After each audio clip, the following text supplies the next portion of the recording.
على آله وصحبه أجمعين أما بعد فأعوذ بالله من الشيطان الرجيم بسم الله الرحمن الرحيم هو الذي بعث في الأميين رسولا منهم يتلو عليهم آياته ويزكيهم ويعلمهم الكتاب والحكمة وَإِن كَانُوا مِن قَبْلُ لَفِي ضَلَالٍ مُبِينٍ۔ علماء کرام، بزرگوں، دوستوں اور بھائیوں، مجھے بہت خوشی ہوئی یہ جان کر کہ آپ نے جماعت خانے سے اس کو مسجد میں تبدیل کیا اور ہمارے شیخ حضرت مولانا قمرالزمان صاحب دامت برکاتہ نے اس کی بنیاد رکھی۔ اس میں کوئی شک نہیں ہے کہ مسجد تو خود خدا کا گھر ہے۔ حضرت آدم علیہ الصلوۃ والتسلیم کو جب اللہ تعالیٰ نے دنیا میں بھیجا تو ظاہر ہے کہ انسان اور جنات ان دونوں کی پیدائش عبادت کے لیے ہوئی ہے۔ وَمَا خَلَقْتُ الْجِنَّ وَالْإِنسَ إِلَّا لِيَعْبُدُونِ۔ انسان اور جن ان دونوں کی پیدائش کا مقصد یہ ہے کہ یہ خدا کی عبادت کریں۔ خدا کی عبادت اصل مقصود ہے۔ اس وجہ سے جب حضرت آدم علیہ السلام اس دنیا میں تشریف لائے تو خانہ کعبہ اللہ کا گھر بنا اور پھر اسی خانہ کعبہ کے نقشے پر مساجد بنی۔ الحمدللہ مسجد نبوی ہماری اسلامی تاریخ میں اور اس سے پہلے مسجد قباء، ہماری تاریخ میں سب سے پہلی مسجد قباء، پھر مسجد نبوی، اور اس طرح آج اللہ کے فضل و کرم سے دنیا کے گوشے گوشے میں مساجد بنی ہیں۔ اسی سلسلے کی مسجد الحمدللہ یہ بھی ہے۔ اس مسجد کا مقصد بنیادی یہ ہے کہ اس کو تلاوت سے، نماز سے، عبادت سے، اللہ کے ذکر سے اس کو آباد رکھا جائے۔ ہمارے ہاں مساجد میں اس کا تصور نہیں ہے کہ بہت اچھی عبادت ہو، بہت اس میں سہولتیں ہوں۔ اس کی اہمیت نہیں ہے۔ اہمیت اس کی یہ ہے کہ چاہے وہ جھوپڑا ہو لیکن اس میں صبح سے شام تک اللہ کی عبادت کی جائے۔ اس کے اندر وہی شکل اور صورت ہو جو خانہ کعبہ میں ہے۔ آپ جانتے ہیں کہ خانہ کعبہ کسی وقت بھی خالی نہیں رہتا۔ اگر انسان نہیں ہوتے ہیں تو فرشتے وہاں عبادت کرنے لگتے ہیں۔ جہاں پر خانہ کعبہ ہے ٹھیک اسی کے اوپر پہلے آسمان دنیا میں بیت المعمور یا بیت العزت دو نام آتا ہے کہ اس کو بیت العزت کہتے ہیں یا بیت المعمور کہتے ہیں۔ بیت المعمور میں فرشتے ہر وقت رہتے ہیں اور وہ طواف بھی کرتے رہتے ہیں اور اللہ کا ذکر کرتے بھی رہتے ہیں۔ اسی کے نیچے خانہ کعبہ ہے۔ خانہ کعبہ میں بھی ہر وقت ذکر ہوتا ہے۔ اسی خانہ کعبہ کی وجہ سے اس کو بھی ہم اللہ کا گھر کہتے ہیں۔ تو ہمیں ہمیشہ اس بات کی کوشش کرنی چاہیے کہ جو آبادی اس مسجد کے آس پاس ہے اس آبادی کو یہ کوشش کرنی چاہیے کہ کسی نہ کسی وقت لوگ مسجدوں میں آتے جاتے رہیں، اپنے کام سے فارغ ہوں، صبح سے شام تک کوشش کی جائے کہ جب بھی موقع ملے وہ مسجد میں حاضر ہو، 2 رکعت نفل ہی پڑھ کے چلے جائیں، کسی وقت موقع ملے تو تلاوت کریں۔ یہ اصل ہے دراصل مسجد کا حق۔ جب مسجد کا حق اس طرح پورا ہوتا ہے اور کوئی آبادی اپنے مسجد کے اندر ذکر اور تلاوت کے سلسلے کو جاری رکھتا ہے تو اس مسجد کی برکتیں عام ہوتی ہیں۔ اس پوری آبادی کے اندر خیر پھیلتا ہے، برکتیں آتی ہیں، روزی میں اضافہ ہوتا ہے، برائیاں اس ماحول سے ختم ہوتی ہیں، اور اسی طرح سے اس ماحول کے اندر، اس سماج اور برادری کے اندر اچھائیاں پھیلتی ہیں۔ ان تمام چیزوں کا تعلق مسجد سے ہے۔ یوں سمجھیے کہ یہ بلب ہمارے پاس جل رہا ہے، ہم اس کی روشنی دیکھ رہے ہیں لیکن یہ اصل نہیں ہے، اصل تو وہ پاور ہاؤس ہے جہاں سے اس کی سپلائی ہو رہی ہے۔ تو مسجد کی حیثیت پاور ہاؤس کی بن جاتی ہے۔ اگر ہم اس کو ذکر اور تلاوت سے معمور رکھیں تو یہ ایسا پاور ہاؤس ہوتا ہے کہ اس کے ذریعے سے پوری آبادی میں خیر پھیلتا ہے۔ اس لیے ہمیں ہمیشہ اس بات کی فکر کرنی چاہیے کہ مسجد آباد ہو۔ میرے بھائیوں، ہمارا جو دین ہے اور ہمارا جو مذہب ہے، اس مذہب کے اندر نبی کریم صلی اللہ علیہ وسلم کے ذریعے سے جو ہمارے پاس قرآن کریم آیا ہے، اس قرآن کریم کی جو ہدایات ہیں اور نبی کریم صلی اللہ علیہ وسلم کی جو سنتیں ہیں اور جو آپ کا اسوہ ہے، ان تمام چیزوں کو دیکھنے سے ایسا محسوس ہوتا ہے کہ اس دنیا کے اندر نبی کریم صلی اللہ علیہ وسلم کے آنے کے بعد جو سب سے بڑا کام ہوا ہے، وہ کام یہ ہوا ہے کہ دنیا کے اندر جگہ جگہ اللہ کے ذکر کی یہ محفلیں اور یہ مجلسیں، یہ مسجدیں قائم ہوئی ہیں۔ یہی مسجد ہے کہ جہاں سے ہمارے معاشرے میں انسان پیدا ہوتا ہے۔ دنیا میں بہت سی امتیں آئی ہیں، تقریباً 2.5 لاکھ سال سے انسانوں کی آبادی کی تاریخ کا پتہ چلتا ہے۔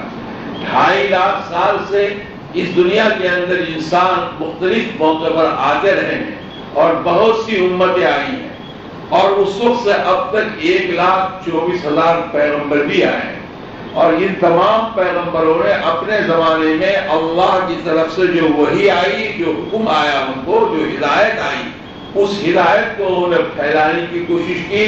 کچھ لوگوں نے مانا، زیادہ لوگوں نے نہیں مانا۔ جن لوگوں نے مانا ان لوگوں نے عبادت کی، اور عبادت کی جگہ ہمیشہ بنتی رہی ہے۔ اس لیے اس امت کے اندر ہمیشہ قرآن کے ذریعے اور حدیث کے ذریعے، انبیاء کے ذریعے اور نبیوں کے ذریعے سے انسانوں کی ہدایت کا سلسلہ باقی رہا ہے۔ ایک لمحہ بھی دنیا کی اس تاریخ میں ایک لمحہ بھی ایسا نہیں گزرا کہ جس کے اندر یہ سلسلہ ختم ہو گیا ہو۔ یہ ہو سکتا ہے کہ انسانوں نے عمل نہ کیا ہو، لیکن یہ سلسلہ ہمیشہ باقی رہا ہے۔ اس وجہ سے ہر زمانے میں زندہ انسان پیدا ہوئے۔ زندہ انسان سے مراد صرف ہم جیسے زندگی والے نہیں، زندہ انسان سے مراد وہ ہے کہ انسان تو سب ہیں، بہت سب زندگی والے ہیں، سب دنیا کی نعمتوں سے استفادہ کرتے ہیں، لیکن ان میں کچھ انسان وہ ہوتے ہیں جو زندہ اس اعتبار سے کہے جاتے ہیں کہ وہ اس بات کو جانتے ہیں کہ جو نعمتوں کا ہم استعمال کر رہے ہیں، یہ نعمتیں اللہ تعالیٰ کی۔ جب وہ الحمدللہ رب العالمین کہتا ہے تو یہ رب العالمین کہتے ہی دنیا کا پورا نقشہ اس کے سامنے آ جاتا ہے۔ وہ دیکھتا ہے کہ اللہ تعالیٰ نے ہماری پرورش کے لیے، ہماری روزی کے لیے کیسے کیسے سامان مہیا فرمایا ہے، کیسی کیسی چیزیں مہیا فرمائی ہیں۔ آپ محسوس کریے کہ آپ یہاں سمندروں کے بیچ میں ایک چھوٹے سے جزیرہ میں، لیکن اس جزیرہ کے اندر بھی اگر نعمتوں کو آپ گننا شروع کریں تو ان تعدوا نعمت اللہ لا تحصوها، آپ اللہ کی ان نعمتوں کو اگر شمار کرنے لگے تو آپ اللہ کی نعمتوں کو شمار نہیں کر سکتے ہیں۔ انسان ان تمام نعمتوں سے فائدہ اٹھاتا ہے۔ جب وہ رب العالمین کہتا ہے تو اس کے دماغ میں یہ بات پوری آتی ہے کہ صبح سے شام تک اللہ کی نعمتیں ہمارے لیے ہے، ہم ان نعمتوں سے استفادہ کرتے ہیں۔ تو ہمارا فرض یہ ہے کہ اللہ کے احکام پر ہم خود عمل کریں، اور اللہ کے احکام کو پھیلانے میں، اس کو لوگوں تک پہنچانے میں ہم پوری جدوجہد کریں۔ اگر الحمدللہ رب العالمین پڑھنے کے بعد یہ دماغ میں ہمارے بات آتی ہے تو ہم زندہ انسان ہیں، ہم زندہ مسلمان ہیں۔ اس لیے ہر زمانے کے اندر نبیوں کی محنت سے، اور خاص طور پر نبی کریم صلی اللہ علیہ وسلم کی محنت سے ہر زمانے میں زندہ انسان پیدا ہوئے۔ آج پوری روئے زمین پر، آج پوری دنیا کی 6 ارب آبادی میں صرف 1 ارب 30 کروڑ انسانی ایسے ہیں کہ جو زندہ امت کہلانے کا حقدار ہے۔ یہی زندہ انسان ہے جو پوری دنیا کے اندر آج بھی موجود ہے۔ کیوں؟ اس لیے کہ اس امت کے پاس زندہ کتاب ہے، ایک ایسی کتاب ہے جو خدا کی کتاب ہے، جس میں کسی طرح کا کوئی شک نہیں ہے، جو ہدی للعالمین ہے، جو دنیا کے تمام انسانوں کی ہدایت کے لیے وہ کتاب آئی ہے، وہ قرآن کریم ہے۔ اس قرآن کریم کے اندر تمام چیزیں دی گئی ہیں انسانوں کی ہدایت کے لیے۔ الحمدللہ اس امت کے اندر تمام کمزوریوں کے باوجود اللہ کی یہ نعمت موجود ہے کہ یہ کتاب ہے، اور اس کتاب کے اندر آخر تک کبھی بھی کوئی تبدیلی ہونے والی یا اس کتاب کے اندر کوئی کمی نہیں ہے، اس کتاب کے اندر کوئی شک اور شبہ بھی نہیں ہے۔ ان کنتم فی ریب مما نزلنا علی عبدنا فاتوا بسورۃ من مثلہ وادعوا شہداءکم ان کنتم صادقین فإن لم تفعلوا ولن تفعلوا فاتقوا النار التي وقودها الناس والحجارہ وعدت للکافرین۔ یہی وہ کتاب ہے جو پورے دنیا کے انسانوں کو 1500 سال سے چیلنج کر رہا ہے، اور قیامت تک یہ چیلنج کرے گا کہ مجھ جیسی کو کتاب تم لا کر دکھا دو۔ اگر یہ اللہ کی کتاب نہیں ہے تو اس جیسی ایک صورت ہی لا کر دکھا دو۔ دنیا کے تمام ادیب، تمام پڑھے لکھے لوگ، تمام زبان والے، تمام اہل علم، تمہارے جتنے معنی ہیں ان سب کو جمع کر لو اور قرآن کی ایک سورت جیسی، ایک آیت جیسی آیت ہی لکھ کر لے آؤ۔ قرآن نے اعلان کیا تم نہیں لا سکتے ہو۔ اگر تم نہیں لائے تو اور پھر تم نے شک کیا تو یاد رکھو کہ تمہارے لیے جہنم کا عذاب تیار ہے جس کا ایندھن ہے انسان۔ اس جہنم کا کے عذاب کے لیے تم تیار ہو۔ اس قرآن نے چیلنج کیا۔ یہ کتاب زندہ کتاب ہمارے پاس ہے۔ اس امت کو زندہ کتاب ملی ہے، اس امت کو زندہ نبی ملے، اس لیے کہ تمام نبیوں کو جو معجزہ دیا گیا وہ معجزہ وقتی تھا، وہ آیا اور چلا گیا، لیکن ہمارے نبی صلی اللہ علیہ وسلم کو علم کا معجزہ دیا گیا، ہمارے نبی کریم صلی اللہ علیہ وسلم کو قرآن کا معجزہ دیا گیا۔ اس لیے یہ امت علم والی امت ہے، یہ امت زندہ امت ہے، زندہ کتاب والی امت ہے۔ نبی کریم صلی اللہ علیہ وسلم کو قرآن کریم کا معجزہ دیا گیا جو اخیر تک رہے گا، کبھی بھی اس کے اندر کوئی کمی نہیں آئے گی۔ نحن نزلنا الذکر وإنا لہ لحافظون۔ قرآن نے اعلان کیا کہ ہم اس کتاب کی حفاظت کی ذمہ داری خود لیتے ہیں اور قیامت تک ہم اس کتاب کی حفاظت کریں گے۔ چنانچہ جب وحی کا نزول ہوتا تھا اور لمبی لمبی صورتیں کبھی کبھی نازل ہوتی تھی تو نبی کریم صلی اللہ علیہ وسلم کو یہ اندیشہ ہوتا تھا کہ کہیں میں بھول نہ جاؤں، تو جلدی جلدی آپ جبرائیل پڑھتے تھے اور جلدی جلدی آپ بھی پڑھنے لگتے تھے۔ تو اللہ نے کہا لا تحرک لسانک لتعجل بہ ان علیکم جمعہ وقرآن ثم ان علینا بیانا۔ نبی آپ جلدی جلدی مت کریے، جو جبرائیل پڑھ رہے ہیں آپ اسی کو پڑھتے چلے جائیے، آپ بھولیں گے نہیں۔ اس کتاب کو آپ کے دل میں جمانا اور اس کتاب کو ہمیشہ اس کی حفاظت کرنا اور اس کو پوری دنیا کے لیے بیان بنا دینا، یہ تو میری ذمہ داری ہے۔ اس لیے نبی کریم صلی اللہ علیہ وسلم کو بھی زندہ معجزہ ملا اور اس امت کو نبی کریم صلی اللہ علیہ وسلم کے ذریعے سے ایک زندہ اسوہ ملا اور اسی طرح سے یہ کتاب ملی۔ تو بھائیو، پورے عالم کے اندر آج 1.30 کروڑ مسلمان جو ہے وہ زندہ امت ہے، لیکن کوئی بھی زندہ امت کے لیے ضروری ہے کہ وہ امت اسی وقت تک زندہ امت بن کر رہ سکتی ہے جبکہ وہ اپنے درمیان زندہ افراد پیدا کرے۔ زندہ افراد پیدا کرنے کا اگر سلسلہ رہے گا تو پھر وہ امت زندہ رہے گی، اور اگر امت کے اندر کبھی زندہ افراد پیدا کرنے کا سلسلہ ختم ہو گیا، وہ امت بانج ہو گئی۔ اس امت کے اندر اہل علم پیدا نہ ہوئے، اس امت کے اندر تقوی والے پیدا نہ ہوئے، اس امت کے اندر دین کا فکر کرنے والے پیدا نہ ہوئے، اس امت کے اندر دین کو پھیلانے اور چلانے والے پیدا نہ ہوئے، اس امت کے اندر اگر جان اور مال کی قربانی دینے والے افراد پیدا نہ ہوئے، اگر اس امت کے اندر اب اللہ کے احکام کے لیے اپنی تمام خواہشات اور اپنی تمناؤں اور اپنے آرزوؤں کو قربان کرنے والے اگر افراد پیدا نہ ہوئے تو ایک وقت ایسا آئے گا کہ وہ امت بانج ہو جائے گی، وہ امت بے نفع ہو جائے گی، اس امت کے اندر پھر زندگی نہیں رہے گی۔ اسی لیے کہا گیا ہے کہ اللہ کو تمہاری ضرورت نہیں ہے، تو تم کو اللہ کی ضرورت ہے۔ اگر تم زندہ امت بن کر اللہ کے احکام کو پوری دنیا میں قائم اور پھیلانے کا کام کرنا چھوڑ دیا تو اللہ تمہاری جگہ پر کسی اور کو کھڑا کر دے گا۔ وہ تو چونٹیوں سے بھی کام لے لیتا ہے، وہ تو پرندوں سے بھی کام لے لیتا ہے، وہ جس کو چاہے گا کھڑا کر دے گا۔ اس لیے اس امت کو اگر زندہ امت کی حیثیت سے زندہ رہنا ہے تو اس بات کی اس کو کوشش کرنی پڑے گی کہ اپنے اندر وہ زندہ افراد پیدا کریے۔ ذرا چلیے نبی کریم صلی اللہ علیہ وسلم کے عہد میں دیکھیے کہ مسجد نبوی بنانے کے بعد جب مکتب بنایا آپ نے، اس مکتب کے اندر غریب لوگ پڑھنے آتے تھے، ایسے لوگ پڑھنے آتے تھے کہ ان کو تو کھانا بھی نہیں ملتا تھا۔ اس زمانے میں مدرسوں کا یہ نظام بھی نہیں تھا کہ بھائی سب لوگ مل کر کے مدد کر رہے ہیں اور کھانا بھیج رہے ہیں۔ ایسا ہوتا تھا کہ گرمی کے زمانے میں جب مدینہ منورہ میں کھجوریں پکتی تھی، کھجوروں کے باغات میں جب کھجوریں پکتی تھی تو کچھ لوگ کھجوروں کا خوشہ کاٹ کر لاتے تھے اور صفہ میں لٹکا دیتے تھے، کچھ کھجوریں وہاں لٹکتی رہتی تھی۔ جب ان پڑھنے والوں کو بھوک لگتی تھی تو اس بھوک کی شدت میں وہ اپنی بھوک کو کمی کرنے کے لیے ایک آدھ کھجور توڑ کر کھا لیتے تھے، مگر اکثر ان پر فاقہ کا زمانہ گزرتا تھا اور انتہائی مشکلوں میں گزارتے تھے۔ نبی کریم صلی اللہ علیہ وسلم ایک بار تشریف لائے تو دیکھا کہ حضرت بلال، حضرت ابو ہریرہ رضی اللہ تعالیٰ عنہ اٹھ نہیں پا رہے، اٹھنے کی کوشش کر رہے ہیں، کھڑے ہونے کی کوشش کر رہے ہیں مگر کھڑے نہیں ہو پا رہے ہیں۔ نبی کریم صلی اللہ علیہ وسلم نے مسکرائے اور فرمایا کہ لگتا ہے تو بہت بھوکا ہے، کہنے کہ 3 دن ہو گئے ہیں کچھ نہیں کھایا، اب مجھ سے اٹھا نہیں جاتا ہے۔ تو آپ نے فرمایا اچھا چلو میرے ساتھ۔ آپ تشریف لے گئے اور دودھ کا ایک پیالہ لا کے دیا اور کہا کہ لے کے چلو۔ حضرت ابو ہریرہ نے تو سوچا کہ دودھ کا یہ پیالہ مجھ کو مل گیا، میں پی لوں گا، میرا پیٹ بھر جائے گا، مگر حضور نے فرمایا لے کے چلو۔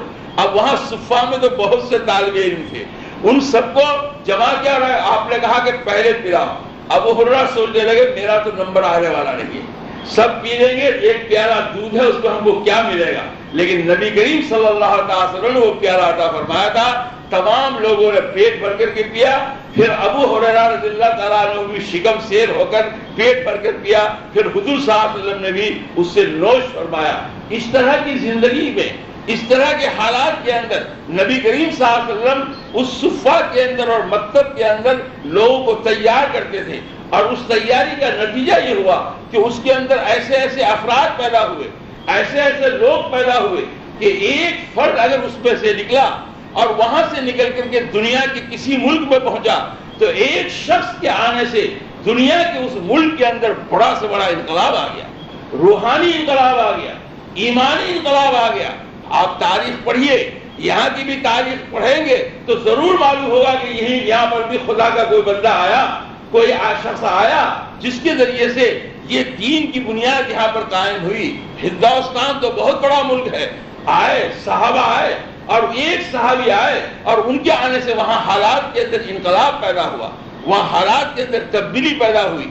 تو زندہ افراد اسی کو کہتے ہیں کہ ہم اپنے معاشرے میں تعلیم کے ذریعے سے، دعوت کے کام کے ذریعے سے، اچھے اخلاق کے ذریعے سے، اپنے بچوں کی اچھی تربیت کے ذریعے سے ہم دنیا کا سب کام کریں۔ اس ملک میں آپ ہیں، اس ملک میں آپ روزی بھی کمائیں، اس ملک کے اندر آپ اپنے کھانے پینے کا انتظام بھی کریں، رہنے کا انتظام بھی کریں۔ اللہ تعالیٰ اگر آپ کو نعمتیں دیتا ہے تو ان نعمتوں کو بھی لیں۔ اللہ نے منع نہیں کیا کہ آپ دولت حاصل نہ کریں، اللہ نے دولت حاصل کرنے سے منع نہیں کیا ہے، ہاں اس سے منع کیا ہے کہ دولت کا حاصل کرنے کے بعد اگر آپ اس کا حق اس کے مستحقین کو نہ دیں تو پھر یہ دولت کا اندھا سانپ بن کر آپ کو قیامت کے دن نپٹ جائے گا۔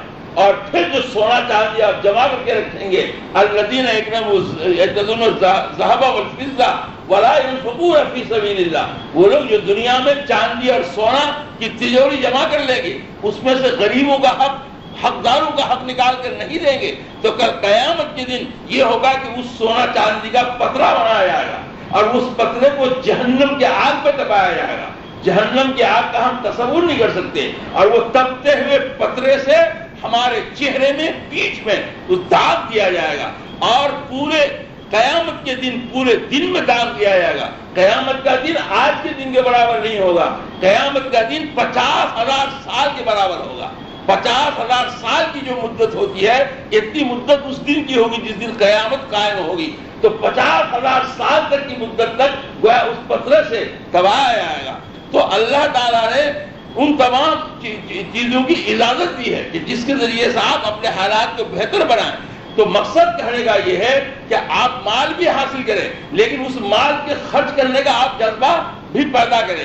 اور اگر یہ تمام چیزیں آپ کے اندر علم والے بھی ہو گئے، فکر والے بھی ہو گئے، خرچ کرنے والے بھی ہو گئے، اللہ کے نام پر جان دینے والے اور مال خرچ کرنے والے بھی ہو گئے، تو یہی زندہ افراد ہے۔ میں دیکھ رہا ہوں کہ نبی کریم صلی اللہ علیہ وسلم اپنی زندگی کے آخری حصے میں ایک لڑائی میں جا رہے ہیں جو تبوک کی لڑائی کہلاتی ہے۔ یہ لڑائی مدینہ منورہ سے بہت دور علاقے میں یہ لڑائی ہونے والی تھی، موسم بھی بہت سخت تھا، گرمی کا زمانہ تھا، یہ بھی اطلاع آئی تھی کہ جن لوگوں سے لڑائی ہے وہ بڑی طاقت والے ہیں، بہت بڑی فوج لے کر آئے ہیں۔ یہ بھی اندازہ تھا کہ وہاں جا کر ہم پھنس بھی سکتے ہیں اور ہم کو وہاں رہنا بھی پڑ سکتا ہے، تو اس لیے وہاں جانے کے لیے ہم کو زیادہ سے زیادہ انتظام کے ساتھ جانا چاہیے، زیادہ سے زیادہ رسد اور سامان لے کر ہم کو جانا چاہیے۔ نبی کریم صلی اللہ علیہ وسلم نے اعلان فرمایا کہ تبوک میں جانا ہے۔ حالانکہ آپ کا طریقہ مبارکہ یہ تھا کہ کبھی بھی کسی لڑائی میں جب آپ تشریف لے جاتے تھے تو پہلے سے اس کی اطلاع نہیں دیتے تھے، اچانک اس کی اطلاع دیتے تھے۔ اگر پورب کی طرف جانا ہوتا تو مدینے سے پچھم کی طرف نکلتے تھے تاکہ لوگوں کو یہ پتہ نہ چلے کہ آپ کدھر جا رہے ہیں۔ یہ ایک لڑائی کی حکمت ہے جو نبی کریم صلی اللہ علیہ وسلم اپناتے تھے۔ اسی طریقے لیکن غزوہ تبوک کے اندر آپ نے اعلان فرما دیا کہ تبوک جانا ہے، اتنی لمبی مسافت طے کرنی ہے، وہاں بڑی پریشانیوں کا سامنا ہے، اس لیے آپ سب کے سب لوگ جتنا جس کے پاس بھی مال ہو اور اس کے لیے آپ خرچ کر سکتے ہو تو یہ مال لے کر آئیں اور آ کر مسجد نبوی میں جمع کر دیں۔ نبی کریم صلی اللہ علیہ وسلم کا اعلان تھا۔ آپ کے اعلان کے بعد تو صحابہ دوڑے، اپنے اپنے گھروں میں گئے، جن کے پاس جتنا تھا سب لے کر آئے اور نبی کریم صلی اللہ علیہ وسلم کی خدمت میں انہوں نے پیش کیا۔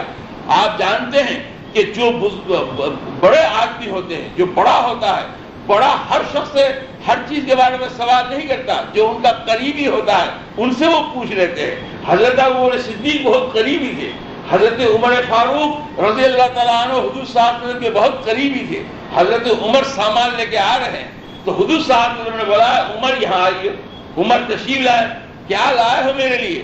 کہنے لگے میں گھر گیا، میرے گھر میں جتنا سامان تھا اس سامان کو ہم نے 2 حصے میں تقسیم کر دیا، 2 حصے میں تقسیم کر دیا۔ اے اللہ کے رسول صلی اللہ علیہ وسلم، آپ پر ہمارے ماں باپ قربان، جتنا ہمارا سامان تھا آدھا تو ہم نے گھر والوں کے لیے چھوڑ دیا ہے اور آدھا سامان لے کر آپ کے پاس آیا ہوں اور یہ آپ کے قدموں میں پیش کر رہا ہوں۔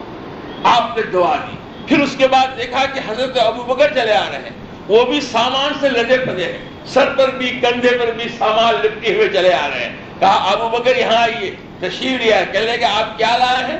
کہنے لگے میں کیا لایا ہوں؟ آپ نے فرمایا میں اپنے گھر گیا، میرے گھر میں جتنا سامان تھا جو کچھ بھی تھا سب کو باندھ کر لایا۔ کہنے لگے آپ نے اپنے گھر میں اپنی اولاد اور بچوں کے لیے کیا چھوڑا؟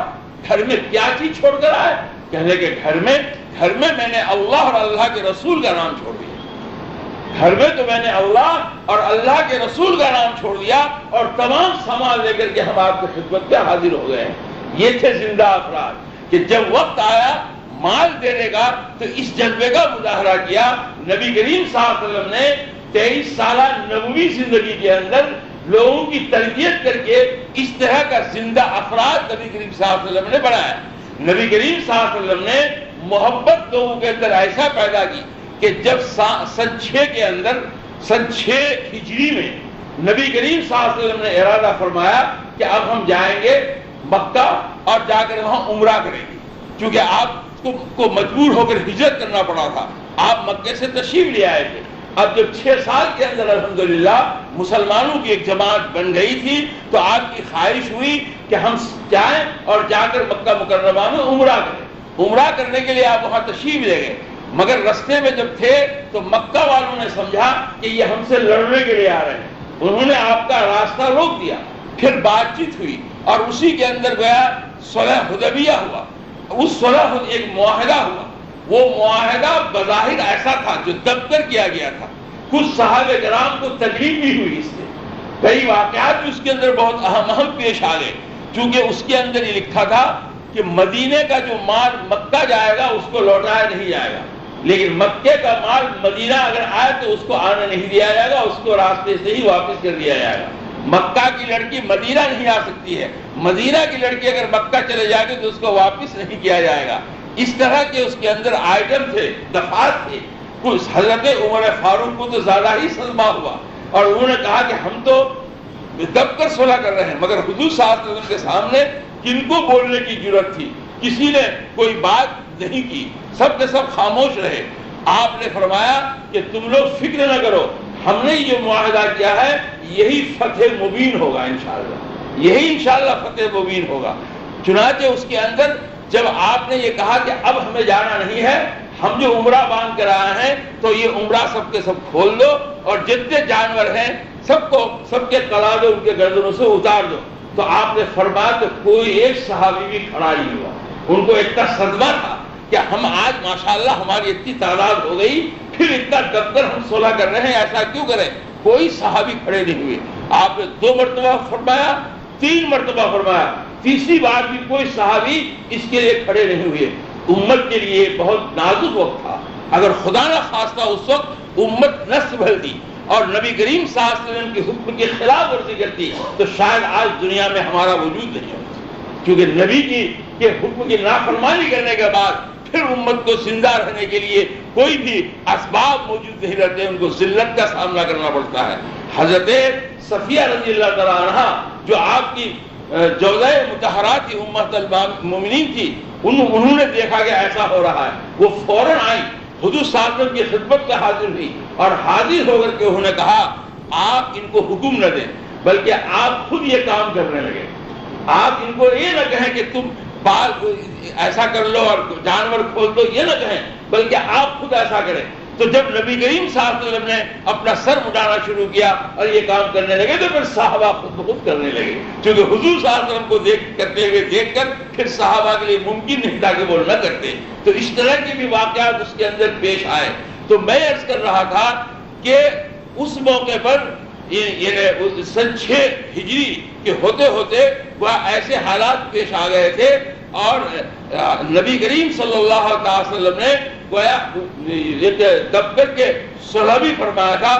یہ سب کا مقصد یہ تھا کہ کسی نہ کسی طرح سے اس دین کو زندہ رکھا جائے اور اس دین کو باقی رکھا جائے اور زندہ افراد تیار کیا جائے. چنانچہ اسی مقصد سے اسی لیے اس طرح کے افراد کی تیاری کی گئی. الحمدللہ اس موقع پر تمام صحابہ کرام نے ہر طرح کا مال پیش کیا. تو اس صلح, اس معاہدہ کے بعد 2 واقعہ پیش آیا جو میں بتانا چاہتا ہوں. جب معاہدہ ہو گیا, حضور صلی اللہ علیہ وسلم تشریف لے آئے مدینہ آنے کے بعد کچھ صحابہ کرام مکہ میں رہ گئے تھے. آپ تو ہجرت فرما کر آ گئے تھے مگر کچھ صحابہ کرام مکہ میں رہ گئے تھے. مکہ میں رہنے والوں میں جو صحابہ تھے ان میں اہم صحابہ میں سے حضرت سلمان فارسی رضی اللہ تعالیٰ عنہ رہ گئے تھے. اسی طرح سے حضرت ابو سلمہ رضی اللہ تعالیٰ عنہ رہ گئے تھے. جب حضور صاحب کو یہاں آ گئے, مکہ میں ان کا جی نہیں لگ رہا تھا تو وہ لوگ مکہ سے مدینہ کی طرف ہجرت کرنے کا ارادہ کیا. وہ بارڈر پر آئے, اب معاہدہ ہو چکا تھا. حضرت ابو سلمہ جب آئے تو حضرت ابو سلمہ کے ساتھ ان کی اہلیہ حضرت ام سلمہ بھی تھی. بارڈر پر روکا گیا کہ آپ جا رہے ہو, کہاں جا رہے ہو؟ کہا کہ مدینہ جا رہا ہوں, میرے آقا وہاں جا چکے ہیں, میرا اب یہاں جی نہیں لگتا ہے, میں وہیں جاؤں گا. کہنے لگے ٹھیک ہے, یہ آپ کے ساتھ کون ہے؟ کہنے لگے یہ میری بیوی ہے. کہنے لگے یہ کہاں کی ہے؟ کہا مکہ کی ہے. تو انہوں نے کہا کہ معاہدہ ہو چکا ہے, مکہ کی لڑکی مدینہ نہیں جا سکتی ہے. اب تمہارے لیے 2 راستہ ہے. ایک راستہ تو یہ ہے کہ تم بیوی کو لے کر واپس ہو جاؤ اور ایک راستہ یہ ہے کہ تم جا سکتے ہو مگر بیوی کو چھوڑ کر جاؤ. میرے بھائیو غور کرو, انسان کو اللہ اور اللہ کے رسول کی محبت کے ساتھ فطری طور پر مال کی محبت ہوتی ہے, اولاد کی محبت ہوتی ہے, بیوی کی محبت ہوتی ہے. یہ محبتیں انسان کی فطرت ہے, کوئی ان محبتوں سے انکار نہیں کر سکتا ہے. اب یہاں پر 2 محبتوں کا مقابلہ ہے. ایک محبت بیوی کی محبت ہے کہ بیوی کو رکھنے کے لیے بیوی کی محبت کو ترجیح دے دیا جائے, اور دوسری محبت رسول پاک صلی اللہ علیہ وسلم کی ہے کہ حضور صلی اللہ علیہ وسلم کی محبت کو ترجیح دی جائے اور بیوی کو چھوڑ دیا جائے. وہ زندہ افراد تھے, وہ زندہ لوگ اس آزمائش میں کامیاب ہو گئے. انہوں نے بیوی کو اللہ کے حوالے کیا اور نبی کریم صلی اللہ علیہ وسلم کی محبت کو بیوی کی محبت پر ترجیح دی اور مدینہ کے لیے وہ چل پڑے, نکل گئے. وہ 1 سال تک یہاں پریشان رہی, پھر اللہ نے انتظام کیا اور پھر وہ مدینہ پہنچ گئی. تو یہ مرحلہ آتا ہے. حضرت سلمان فارسی رضی اللہ تعالیٰ عنہ مکہ میں کپڑے بیچا کرتے تھے. کپڑا بیچا, زندگی بھر انہوں نے کپڑے کی بزنس کی. کپڑے بیچ کر انہوں نے جتنی دولت کمائی تھی وہ دولت ان کے پاس تھی. وہ تو فارس کے رہنے والے تھے, یہاں ان کا کوئی خاندان نہیں تھا, ان کی اولاد یہاں نہیں تھی, وہ تنہا تھے. جو کچھ بھی انہوں نے پوری زندگی میں کمایا تھا وہ سارا مال ان کے پاس تھا. وہ مال لے کر کے وہ جا رہے ہیں. جب وہ بارڈر پر پہنچے تو کہا کہاں جا رہے ہو؟ کہا مدینہ جا رہا ہوں. کہا یہ تمہارے ہاتھ میں کیسی پوٹلی ہے؟ کہنے لگے یہ میری زندگی بھر کی کمائی، جو میں نے یہاں زندگی بھر کپڑے بیچ کر کمائے یہ میری کمائی ہے۔ زندگی بھر کی کمائی سے انسان کو کتنی محبت ہوتی ہے۔ یہ تو مسلمانوں پر اللہ کا فضل ہے کہ یقین ہونے کی وجہ سے اگر پوری دولت چلی جائے تو غم تو کرتا ہے، خودکشی نہیں کرتا۔ لیکن جن لوگوں کے پاس ایمان کی دولت نہیں ہے ان کا حال یہ ہے کہ وہ سوسائڈ کر لیتا ہے۔ اگر اس کی زندگی بھر کی پوری کمائی چلی جائے تو وہ سوسائڈ کر لیتا ہے۔ ہم روز ایسے واقعات دیکھتے ہیں۔ ہمارے اوپر تو اللہ کا کرم ہے کہ ہم یہ یقین کر لیتے کہ جس اللہ نے دیا تھا اسی اللہ نے کے حکم سے یہ لیا گیا ہے اور انشاءاللہ کل وہی اللہ ہم کو دے گا۔ اس یقین کی بنیاد پر مسلمان سوسائڈ نہیں کرتا، لیکن غم تو اس کو بھی بہت ہوتا ہے، وہ بہت غم کا اظہار کرتا ہے۔ اب حضرت ابو سلمان فارسی کے لیے دو راستہ ہے، یا تو زندگی بھر کا مال اس کے لیے وہ رک جائیں یا پھر اس بات کو چھوڑ دیں اور نبی کریم صلی اللہ علیہ وسلم کی محبت کے لیے وہ آگے بڑھ جائیں۔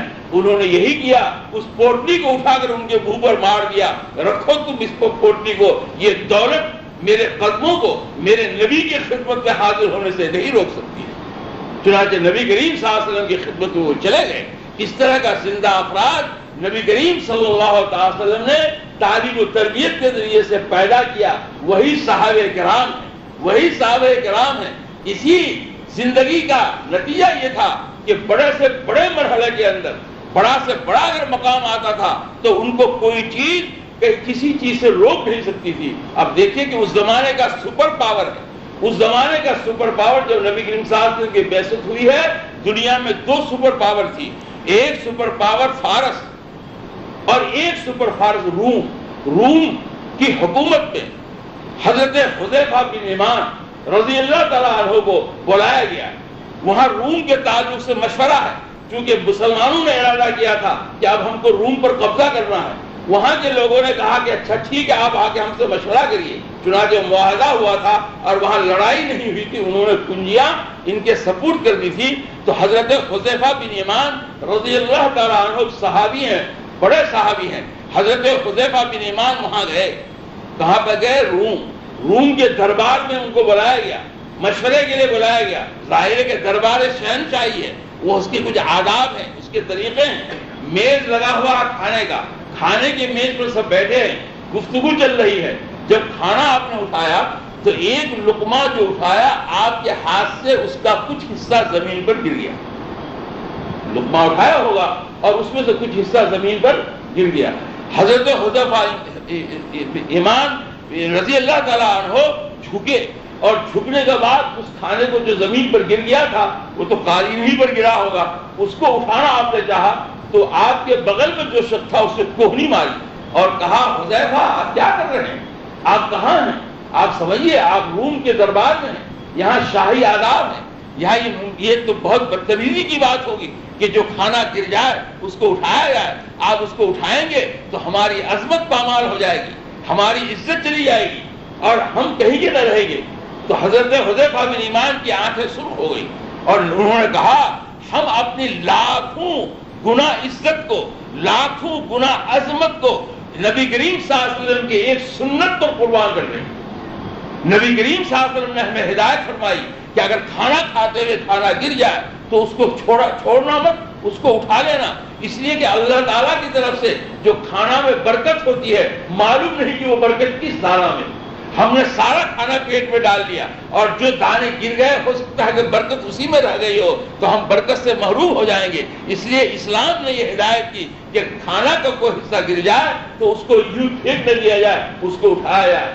ایسے زندہ افراد تھے کہ انہوں نے اس بات کی پرواہ نہیں کی کہ یہاں میرے ساتھ کیا ہوگا، بلکہ انہوں نے نبی کریم صلی اللہ علیہ وسلم کی سنت کے لیے اس کی پرواہ نہیں کی کہ کوئی ہم پر ہنسے گا یا کوئی ہمارا مذاق کرے گا یا کوئی ہماری بے عزتی کرے گی۔ ایسے زندہ افراد نبی کریم صلی اللہ علیہ وسلم کی تعلیم اور تربیت کے ذریعے سے پیدا ہوئے۔ آپ دیکھیے روم والوں نے کہا کہ ٹھیک ہے آپ اپنے امیر المومنین کو بلائیے اور یہاں آ جائیں گے، ہم آپ سے معاہدہ کر چکے، ہم اپنے ملک کی کنجیاں آپ کے حوالے کر دیں گے۔ حضرت عمر فاروق رضی اللہ تعالیٰ عنہ کو اس کی اطلاع دی گئی۔ حضرت عمر فاروق وہاں سے چلے، غلام ساتھ ہے، ایک اونٹ ہے، اس اونٹ پر بیٹھ کر آ رہے ہیں۔ حضرت عمر فاروق رضی اللہ تعالیٰ عنہ نے فرمایا کہ یہ انصاف کے خلاف ہوگا کہ میں اونٹ پر بیٹھ کے جاؤں اور تم نکیل کھینچ کے لے چلو، نہیں، ایک منزل تم چلو، ایک منزل ہم چلیں گے۔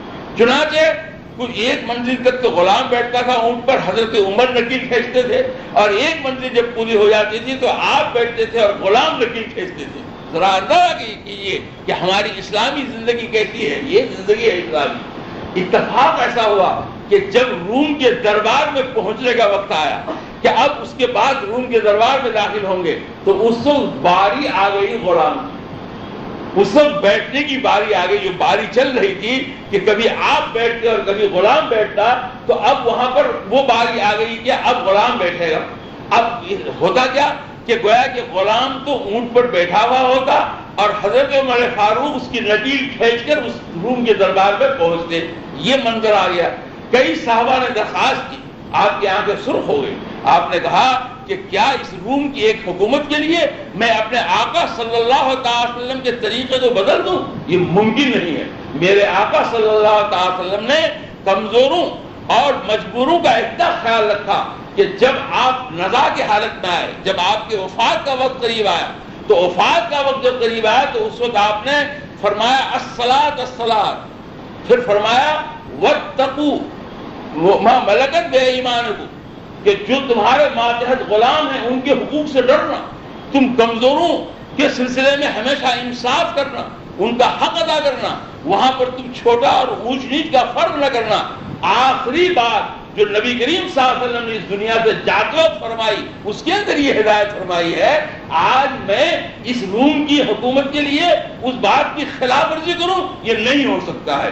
یہی بیٹھے گا اونٹ پر، وہی اونٹ پر بیٹھا، اور وہی اسی طرح سے حضرت عمر فاروق نکیل کھینچے ہوئے حاضر ہوئے۔ وہاں پورا دربار شاہی جمع تھا۔ انہوں نے پوچھا کون ہے اس میں امیر؟ کہا کہ جو نکیل کھینچ رہے ہیں وہ امیر، چونکہ باری ہوگی غلام کے بیٹھنے کی، اس لیے غلام بیٹھا ہوا ہے۔ اس وقت تو ان لوگوں نے کچھ نہیں کہا، لیکن جب حضرت عمر فاروق پہنچے تو انہوں نے بہت ہی ادب و احترام کے ساتھ ان کا استقبال کیا اور کہا کہ اب تک تو ہم کو تشویش تھی کہ معلوم نہیں کن لوگوں کو ہم اپنی باغ ڈور دے رہے ہیں، مگر یہ اونٹ کا واقعہ دیکھ کر ہم نے یقین کر لیا کہ جو شخص امیر المومنین ہے اور ایک امیر المومنین اور بادشاہ کے دربار میں داخل ہو رہا ہے، کوئی پروٹوکول کا وہ خیال نہیں کر رہا ہے، تمام پروٹوکول پر وہ ترجیح دے رہا ہے نبی کریم صلی اللہ علیہ وسلم کی تعلیم کو، تو یہی شخص وہ ہوگا جو یہاں کی رعایا کے بھی اسی طرح سے وہ عزت افزائی کرے گا۔ اس لیے خوشی کے ساتھ آج ہم یہ قلعے کے چابیاں آپ کے حوالہ کر رہے ہیں۔ تو یہ تھے وہ زندہ افراد جو نبی کریم صلی اللہ علیہ وسلم کے تعلیم و تربیت سے پیدا ہوئے۔ میرے بھائی اور دوستو، یہ باتیں میں اس لیے عرض کر رہا ہوں کہ آج ہم بھی پوری دنیا میں پھیلے ہوئے ہیں، اگر پوری دنیا میں زندہ امت کی حیثیت سے ہم رہنا چاہتے ہیں تو ہم کو اپنے اندر اسی طرح کے زندہ افراد پیدا کرنے کی کوشش کرنا پڑے گا، اور اس کے لیے تمام کاموں کے ساتھ ہم کو توجہ دینی پڑے گی اپنی نئی نسلوں پر، اپنی اولادوں پر اور اپنے بچوں پر، جن پر کہ کل دین کا فیوچر اور دین کا مستقبل آنے والا ہے۔ آج چاہے آپ دین کو کیسے بھی لے کے چلو، کل یہی بچے جوان ہو کر اس دین کو آگے لے جائیں گے، اس لیے ہمیں ان کو ایک زندہ فرد بنانا ہے، ان کو دنیا کی تمام چیزوں کے ساتھ دین کا اتنا مضبوط نظام اس کے ذہن و دماغ کے اندر بٹھا دینا ہے کہ کل وہ ہمارے بچے چاہے تجارت پہ جائیں، چاہے ملازمت پہ جائیں، چاہے دنیا کے کسی کام میں بھی جائیں، وہاں رہ کر دین سے وہ ہٹنے پائیں اور دین سے ان کا قدم کبھی ادھر ادھر نہ ہٹے۔ تو اس لیے یہ زندہ امت اگر زندہ رہنا چاہتی ہے تو اس کو ہمیشہ اپنے اندر زندہ افراد پیدا کرنا پڑے گا، اس کے بغیر یہ امت زندہ نہیں رہے گی۔ میں پوری 1400 سال 1500 سال کی تاریخ تو ابھی آپ کے سامنے نہیں پیش کر سکتا، لیکن کچھ واقعات میں بتاؤں گا جس سے آپ کو اندازہ ہوگا کہ کس طرح ان زندہ انسانوں نے عمل کیا۔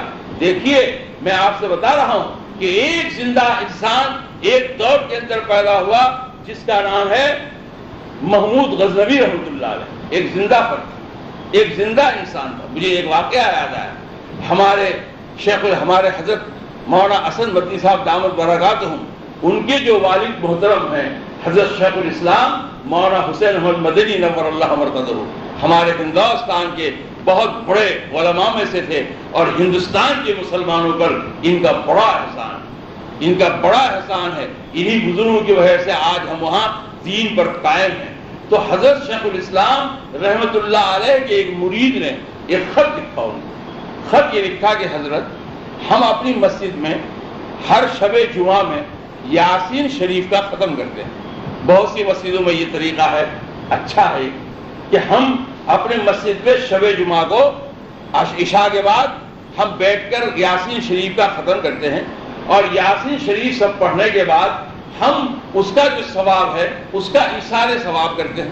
ہم حضور صلی اللہ علیہ وسلم، صحابہ کرام، تبع تابعین اور تمام بزرگوں کا اس میں نام لیتے ہیں، اور ہم اللہ سے دعا کرتے ہیں کہ اللہ اس کا ثواب ان بزرگوں کو پہنچا دیں۔ تو ہم اپنے جن جن بزرگوں کا، جن جن لوگوں کا نام لیتے ہیں، ان ناموں کی ایک لسٹ بنا کر ہم آپ کو بھیج رہے ہیں، آپ اس کو دیکھ لیجیے۔ اگر ان ناموں میں کوئی نام نکالنے والا ہو تو آپ ہمیں ہدایت فرما دیجیے، اس نام کو ہم اس سے نکال دیں گے۔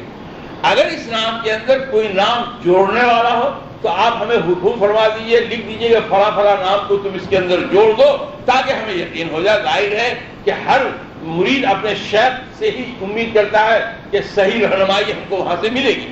چنانچہ وہ خط حضرت شیخ الاسلام مولانا حسین احمد مدنی نور اللہ مرقدہ کے پاس آیا، وہ مجلس میں پڑھا گیا، تو آپ نے خادم سے فرمایا کہ دیکھو اس پہ لکھ دو یہ کہ آپ کا خط ملا، جو لسٹ آپ نے بھیجی ہے وہ بالکل صحیح ہے، اس میں کسی نام کو کم کرنے کی ضرورت نہیں ہے، البتہ اس میں دو نام بڑھا لیے جائیں، ایک تو حضرت اورنگزیب عالمگیر رحمۃ اللہ علیہ جو مغل سلسلے کے بادشاہوں میں ایک بادشاہ گزرے ہیں، ان کا نام بڑھا دو، اور اس کے اندر سلطان محمود غزنوی کا نام بڑھا دو۔ ان دونوں ناموں کو بھی اس کے اندر شامل کرو، اور یاسین شریف پڑھ کر کے ان لوگوں کے لیے بھی ایصال ثواب کرو۔ یہ خط جب وہاں مرید کے پاس پہنچا تو چونکہ وہ ہندوستان کے تھے، حضرت اورنگزیب عالمگیر رحمۃ اللہ علیہ کو وہ جانتے تھے، اس لیے ان کے بارے میں تو ان کو یقین ہو گیا۔ حضرت اورنگزیب عالمگیر رحمۃ اللہ علیہ بادشاہ تھے، 40 سال تک انہوں نے ہندوستان پر حکومت کی، وہ ہندوستان جو آج کے ہندوستان سے بہت بڑا تھا، جس میں پاکستان، بنگلہ دیش سبھی شامل تھا، برما کا بھی کچھ حصہ شامل تھا، اس ہندوستان کے وہ 40 سال تک بادشاہ رہے، لیکن بادشاہت کے باوجود ان کے تقویٰ کا یہ حال تھا کہ ان کے زمانے میں حضرت معین الدین چشتی رحمۃ اللہ علیہ کے خلیفہ حضرت بختیار کاکی رحمۃ اللہ علیہ کا وصال ہوا، انتقال ہوا۔ حضرت بختیار کاکی رحمۃ اللہ علیہ کا مزار وہیں دہلی کے اندر مہرولی کے اندر ہے۔ مہرولی میں جب ان کا انتقال ہونے لگا تو انتقال کے وقت اپنے خدام سے انہوں نے وصیت فرمائی کہ دیکھو میرے جنازے کی نماز ایسا شخص پڑھائے کہ 40 سال تک جس کے تہجد کی نماز کبھی قضا نہ ہو۔ معمولی بات تو تھی، 40 سال تک تہجد کی نماز اس کی کبھی قضا نہ ہوئی ہو، ایسا آدمی میرے جنازے کی نماز پڑھائے۔ یہ فرما کر ان کا انتقال ہوا، گویا ان کی طرف سے یہ وصیت ہو گئی۔ اب ان کا جنازہ تیار کیا گیا اور جنازہ رکھا گیا۔ بہت بڑے بزرگ تھے، پوری مخلوق جمع ہو گئی، بادشاہ بھی وہاں پہنچے، امیر غریب تو سبھی بزرگوں کے ہوتے ہیں، سب پہنچے۔ اب وہاں پر اعلان کیا جا رہا ہے کہ حضرت بختیار کاکی نے یہ وصیت فرمائی ہے کہ جس شخص نے 40 سال تک تہجد کی نماز قضا نہ کی ہو وہ ان کی نماز پڑھائے، تو اس مجمع میں ایسا شخص جو ہو وہ آگے بڑھ کر آئے اور آ کر کے حضرت کی نماز جنازہ پڑھا دے۔ اب سناٹا چھا گیا، کہیں سے کوئی آواز نہیں، کہیں سے کوئی حرکت نہیں، سب انتظار کر رہے ہیں کہاں سے کون نکلے گا، کہاں سے کون نکلے گا۔ جب کافی وقت گزر گیا انتظار کے اندر تو روتے ہوئے حضرت اورنگزیب عالمگیر رحمۃ اللہ علیہ آگے بڑھے اور جنازے کے پاس آئے، اور جنازے کے پاس آ کر کہا شیخ جاتے جاتے آپ نے میرا راز فاش کر دیا۔ اب انہوں نے جنازے کی نماز پڑھائی۔ اس کا معنی یہ ہوا کہ بادشاہ ہوتے ہوئے، حکومت کے تمام امور انجام دیتے ہوئے وہ تہجد کے اتنے بڑے پابند تھے کہ 40 سال تک ان کی تہجد کی نماز قضا نہ۔ یہ زندہ افراد تھے۔ یہ کیسے پیدا ہوئے؟ یہ زندہ افراد سے پیدا ہوئے۔ زندہ افراد نے اورنگزیب کو بھی زندہ فرد بنایا۔ وہ کیسے؟ آپ نے سنا ہوگا کہ ہندوستان میں جب اکبر کی حکومت تھی، اکبر نے دین الہی کا اعلان کیا تھا کہ نیا خطہ شروع کیا تھا اور دین کو برباد کرنے کی ایک کوشش شروع کی تھی۔ اس زمانے میں ہمارے یہاں ایک بزرگ تھے حضرت مجدد الفسانی رحمۃ اللہ علیہ۔ حضرت مجدد الفسانی رحمۃ اللہ علیہ جو سرہند شریف میں رہتے تھے، مجھ سلسلے نقش بندیہ کے سب سے بڑے بزرگ ہیں، ان کو اس بات کی اطلاع ملی تو وہ وہاں سے تشریف لے چلے، وہاں سے روانہ ہوئے کہ جا کر بادشاہوں کا دماغ ٹھیک کیا جائے، ان کی تربیت کی جائے، ورنہ اگر یہ بگڑ گئے تو پوری امت کو یہ بگاڑ کر رکھ دیں گے، جو بھی مسلمان ہیں سب کے سب برباد ہو جائیں گے، اس فتنے میں پڑ کر کے وہ دین سے بے دین ہو جائیں گے۔ اس جذبے سے وہاں سے وہ پیدل چلے، وہ پیدل چل کر آ رہے تھے، رستے میں ایک جگہ وہ جگہ آ گئی جس کا نام آپ بہت سنتے ہیں، جس کا نام ہے دیوبند، جہاں پر دارالعلوم دیوبند وہ دیوبند کی بستی ان کے رستے کے قریب سے آئی۔ جب دیوبند کے بستی کے قریب پہنچے، اس وقت تو دارالعلوم تھا ہی نہیں، اس وقت تو دارالعلوم کا وجود بھی نہیں تھا، تو وہ پہنچے جب وہاں تو دیوبند کے مقابلے میں جب پہنچے تو وہاں ایک درخت کے نیچے انہوں نے رک کر کے وضو کیا سب نے، اور ظہر کی نماز کا وقت ہو رہا تھا، ظہر کی نماز ادا فرمائی، اور ظہر کی نماز ادا فرمانے کے بعد اپنے ساتھیوں سے، قافلہ والوں سے کہا کہ بھائیو مجھے یہاں سے علم کی خوشبو آ رہی۔ دارالعلوم دیوبند بننے سے 322 سال پہلے کی یہ بات، جب دارالعلوم دیوبند بنا ہے اس سے 322 سال پہلے یہ واقعہ پیش آتا ہے، اور مجدد الفسانی رحمۃ اللہ علیہ یہ فرماتے ہیں کہ بھائیو یہاں سے مجھے علم کی خوشبو آ رہی ہے۔ پھر آپ پڑھ گئے، آپ دہلی تشریف لائے، آپ نے بادشاہوں پر محنت کی، الحمدللہ آپ کی محنت کامیاب ہوئی، پھر آپ نے برابر ان کی اصلاح کی، پھر اس کا فرق آیا جہانگیر میں، پھر فرق آیا شاہجہاں میں، اور خواجہ معصوم جو آپ کے صاحبزادے تھے ان کو اورنگزیب رحمۃ اللہ علیہ کے خدمت پہ بھیج دیا، وہ جا کر وہاں رہے اور وہاں رہ کر وہاں کی تمام برائی کو دور کیا، اور خواجہ معصوم رحمۃ اللہ علیہ کی محنت سے عالمگیر ایسے بادشاہ بنے کہ 40 سال تک ان کی تہجد کی نماز قضا نہ ہو۔ تو اگر معاشرے میں، سماج میں ایسے افراد رہیں گے، اس لیے قرآن نے کہا وَلْتَكُمْ مِنْكُمْ أُمَّةٌ يَدْعُونَ إِلَى الْخَيْرِ يَأْمُرُونَ بِالْمَعْرُوفِ وَيَنْهَوْنَ عَنِ الْمُنكَرِ۔ اے امت کے لوگوں، اے محمد صلی اللہ علیہ وسلم کے ماننے والوں، تمہارے لیے ضروری ہے کہ تم اپنے درمیان ہمیشہ انسانوں کی ایک ایسی جماعت تیار رکھو کہ جو جماعت صرف امر بالمعروف، بھلائیوں کو کا حکم دینے اور برائیوں کے روکنے کے کام ہی میں لگی رہے۔ سب کے سب نہیں کر سکتے ہو تو تم میں سے ایک جماعت ایسی رہنی چاہیے جو دعوت کا کام کرے، جو تبلیغ کا کام کرے، جو تعلیم کا کام کرے، جو اصلاح کا کام کرے، جو مدرسہ بنا کر تعلیم دے، جو خانقاہ بنا کر لوگوں کے دلوں کا تزکیہ کرے۔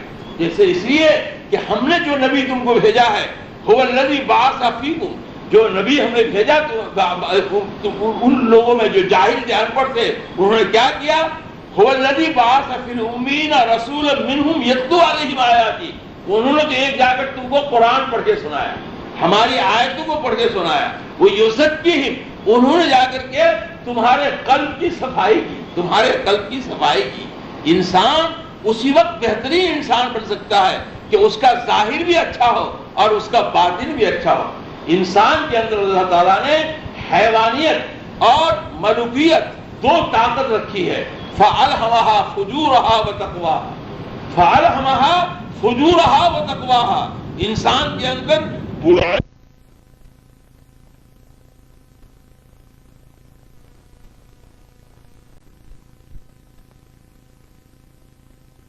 وہ ناکام اور برباد ہو گیا۔ تو اس لیے ہمارے لیے ضروری ہے کہ ہم ظاہری طور پر بھی شریعت پر عمل کریں اور اپنے قلب کا تزکیہ بھی کریں۔ قلب کے اندر جو قلب ہے، ہمارا جو دل ہے، اس دل کے اندر دل کو تباہ کرنے والی چیز کیا چیزیں ہیں؟ یہ تو ہے ہی بے ایمانی اور کفر شرک تو ہے ہی۔ کفر و شرک کے علاوہ غیبت ہے، چغلی ہے، حسد ہے، اسی طرح سے ایک دوسرے کی برائی کرنا ہے، دوسرے کے لیے اپنے دل کے اندر نفرت رکھنا ہے، گندے خیالات کو دل میں جگہ دینا ہے۔ یہ تمام چیزیں جو ہمارے قلب کی برائی ہے۔ اگر ہم حسد کرنے والے ہیں، اگر ہم چغلی کرنے والے ہیں، حماد مشائن بے نمیم، سخت وعید آئی ہے قرآن میں، اگر ہم چغلی کرنے والے ہیں، اگر پیٹھ پیچھے اپنے بھائی کی برائی کرنے والے ہیں، بیٹھ گئے کسی مجلس میں، اللہ کا ذکر تو ہمیں یاد نہیں آیا مگر بیٹھ کے ہی ہم نے دوسرے بھائی کی برائی شروع کر دی۔ عورتوں میں، ہمارے خواتین میں یہ مرض زیادہ ہے لیکن مردوں میں بھی اب کم نہیں ہے، اور ہمارے کسی کی مجلس خالی نہیں ہے، اچھوں کی مجلس میں بھی اور جو ان پڑھ ہیں ان کی مجلس میں بھی دوسرے بھائیوں کی برائیاں ہم شروع کر دیتے ہیں۔ جن لوگوں کے دلوں میں یہ بیماریاں ہوتی ہیں، اللہ تعالیٰ فرماتے ہیں کہ اس کا قلب مزکی نہیں ہے، تزکیہ نہیں ہے، تو فَقَدْ خَابَ مَنْ دَسَّاهَا، آخرت میں وہ ناکام ہو جائے گا، وہاں اس کو کامیابی نہیں مل سکتی ہے۔ تو اس لیے تعلیم جو ظاہری شریعت ہے، اس پر عمل کرنے کے لیے ہم کو مکتب بنانا ہے، مدرسہ بنانا ہے، تاکہ تعلیم ملے، اور دل کے اندر جو برائیاں ہیں ان کو صاف کرنے کے لیے ہم کو خانقاہیں بنانا ہے۔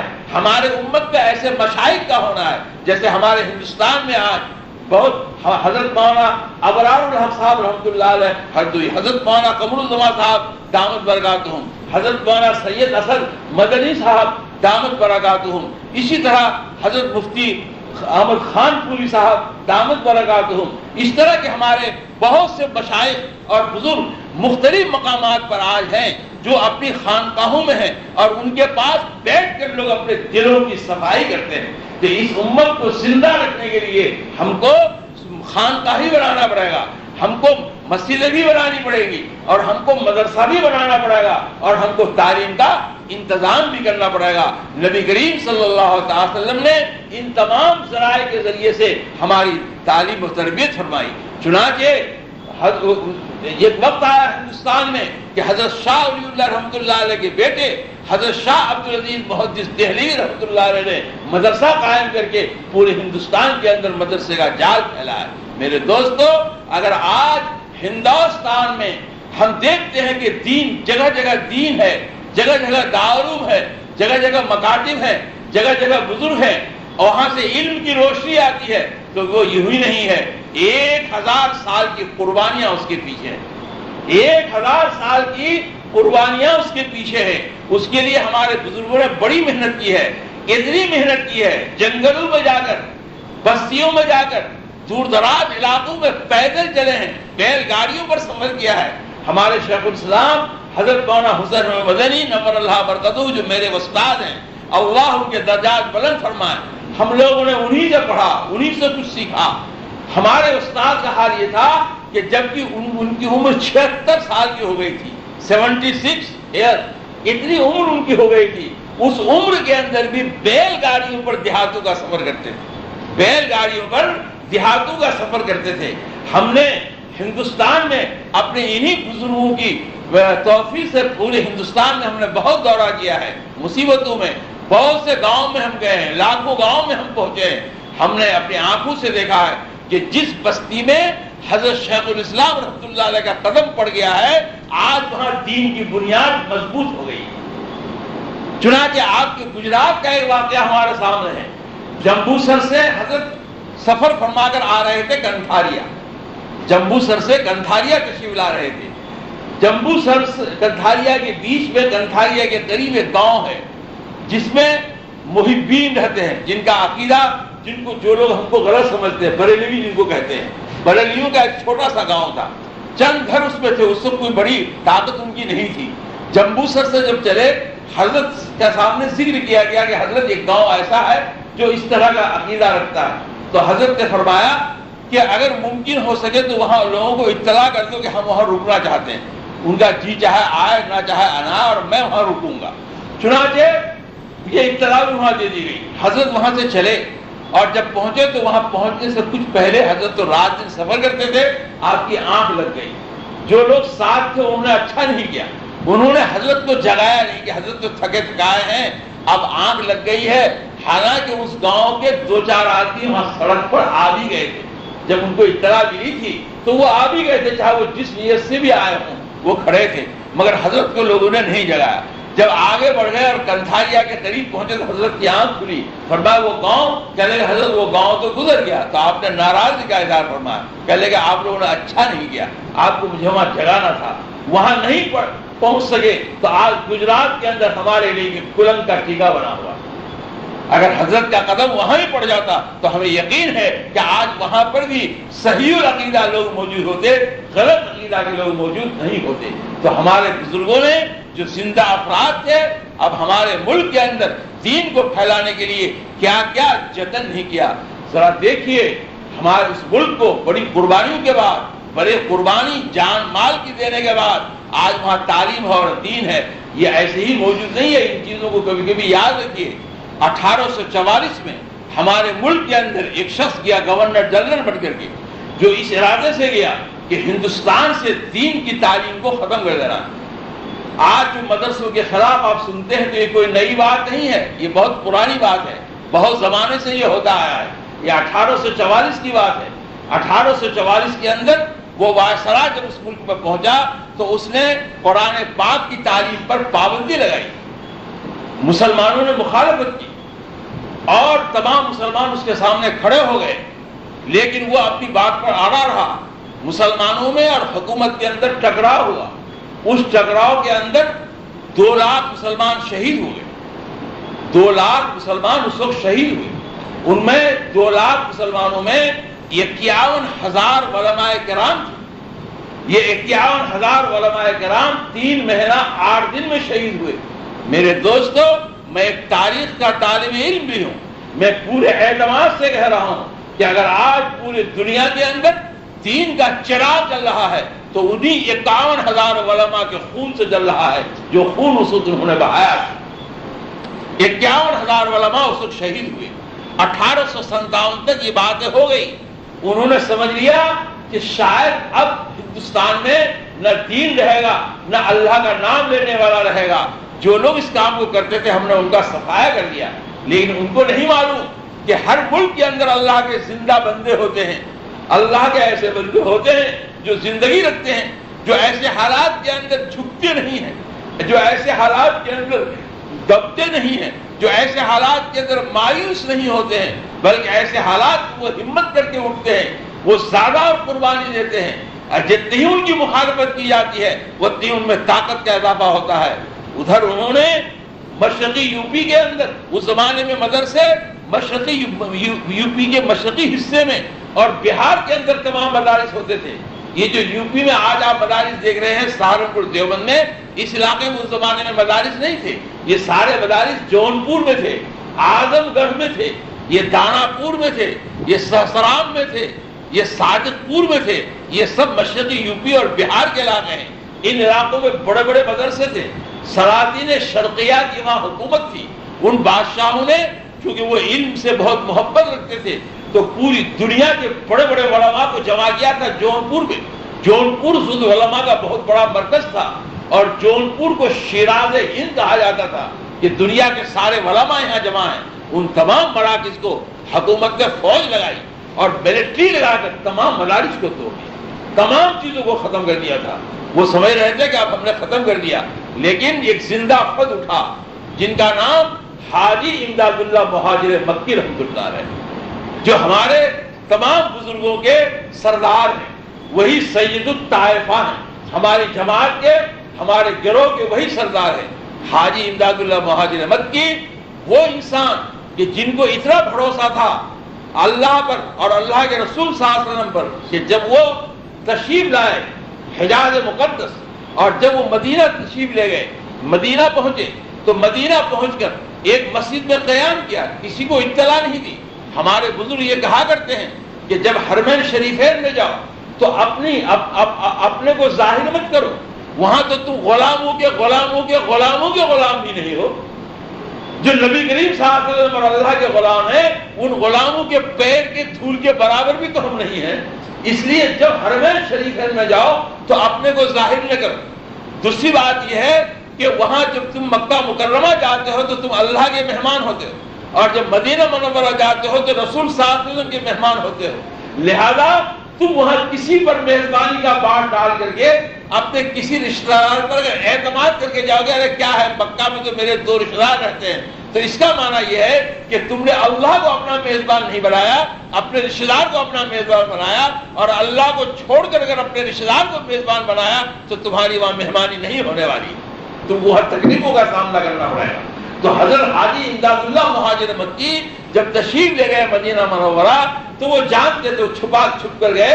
ایک مسجد میں کسی محلے میں قیام فرمایا اور کسی سے کھانا نہیں مانگا. انہوں نے کہا کہ میں تو حضور کا میزبان ہوں صلی اللہ علیہ وسلم، آپ میرے لیے کھانے کا انتظام کریں گے.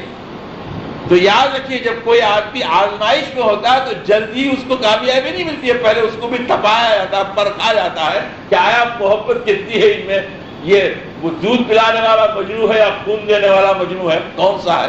تو رہ گئے بھوکے، کھانا نہیں آیا، 1 دن 2 دن 4 دن 6 دن 10 دن ہو گئے، 10 دن تک حاجی امداد صاحب مہاجر مکی نے نہ کھایا نہ پیا، انتظار میں۔ اب 10 دن ان کی حالت یہ ہو گئی کہ اب لیٹ یعنی بیٹھ کر بھی وہ نماز پڑھنے کے لائق نہ رہے، بیٹھ کر بھی وہ نماز نہیں پڑھ پاتے تھے، لیٹ گئے تھے اور لیٹ ہی کے اشارے سے نماز پڑھ رہے تھے۔ جب 10 دن گزر گئے، اس مسجد کے قریب کا جو مکان والا تھا جو عرب ہی تھا، اس نے رات کو خواب میں نبی کریم صلی اللہ علیہ وسلم کو دیکھا۔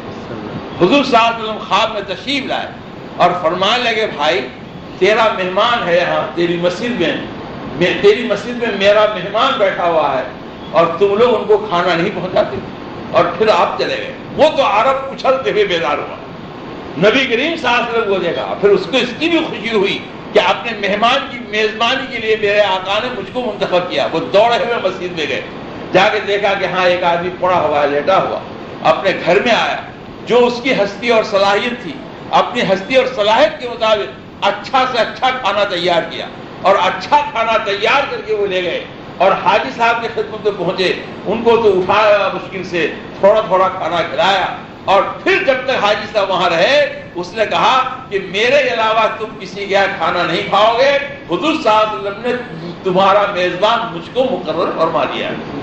یہ تھے حاجی امداد اللہ مہاجر مکی، یہ تھا ان لوگوں کا مقام کہ کس طرح نبی کریم صلی اللہ علیہ وسلم کی محبت اپنے دل میں رکھتے تھے۔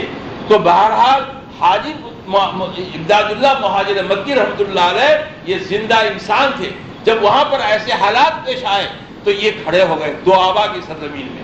یہ دوآبا کی سرزمین کہلاتی ہے، یہ تھانہ بھون۔ اسی طریقے پر آپ کو یہ جلال آباد، یہ سہارنپور، یہ دیوبند، یہ جو سارے علاقے ہیں، گنگو، یہ سب علاقے وہ ہیں کہ جو گنگا اور جمنا کے بیچ میں ہیں۔ ایک طرف گنگا ندی ہے، ایک طرف جمنا ندی ہے، تو دو آبا، ایک آب گنگا کا ہے، ایک آب جمنا کا ہے، اس کے بیچ میں یہ علاقہ ہے، اس لیے اس کو دو آبا کی سرزمین ہمارے یہاں کہا جاتا ہے۔ اس دو آبا کی سرزمین سے حاجی امداد اللہ صاحب مہاجر مکی رحمۃ اللہ علیہ کھڑے ہوئے۔ حاجی صاحب کے پاس کچھ نہیں تھا، نہ دولت تھی، نہ اقتدار تھا، نہ طاقت تھی، نہ پیسے تھے، کچھ نہیں۔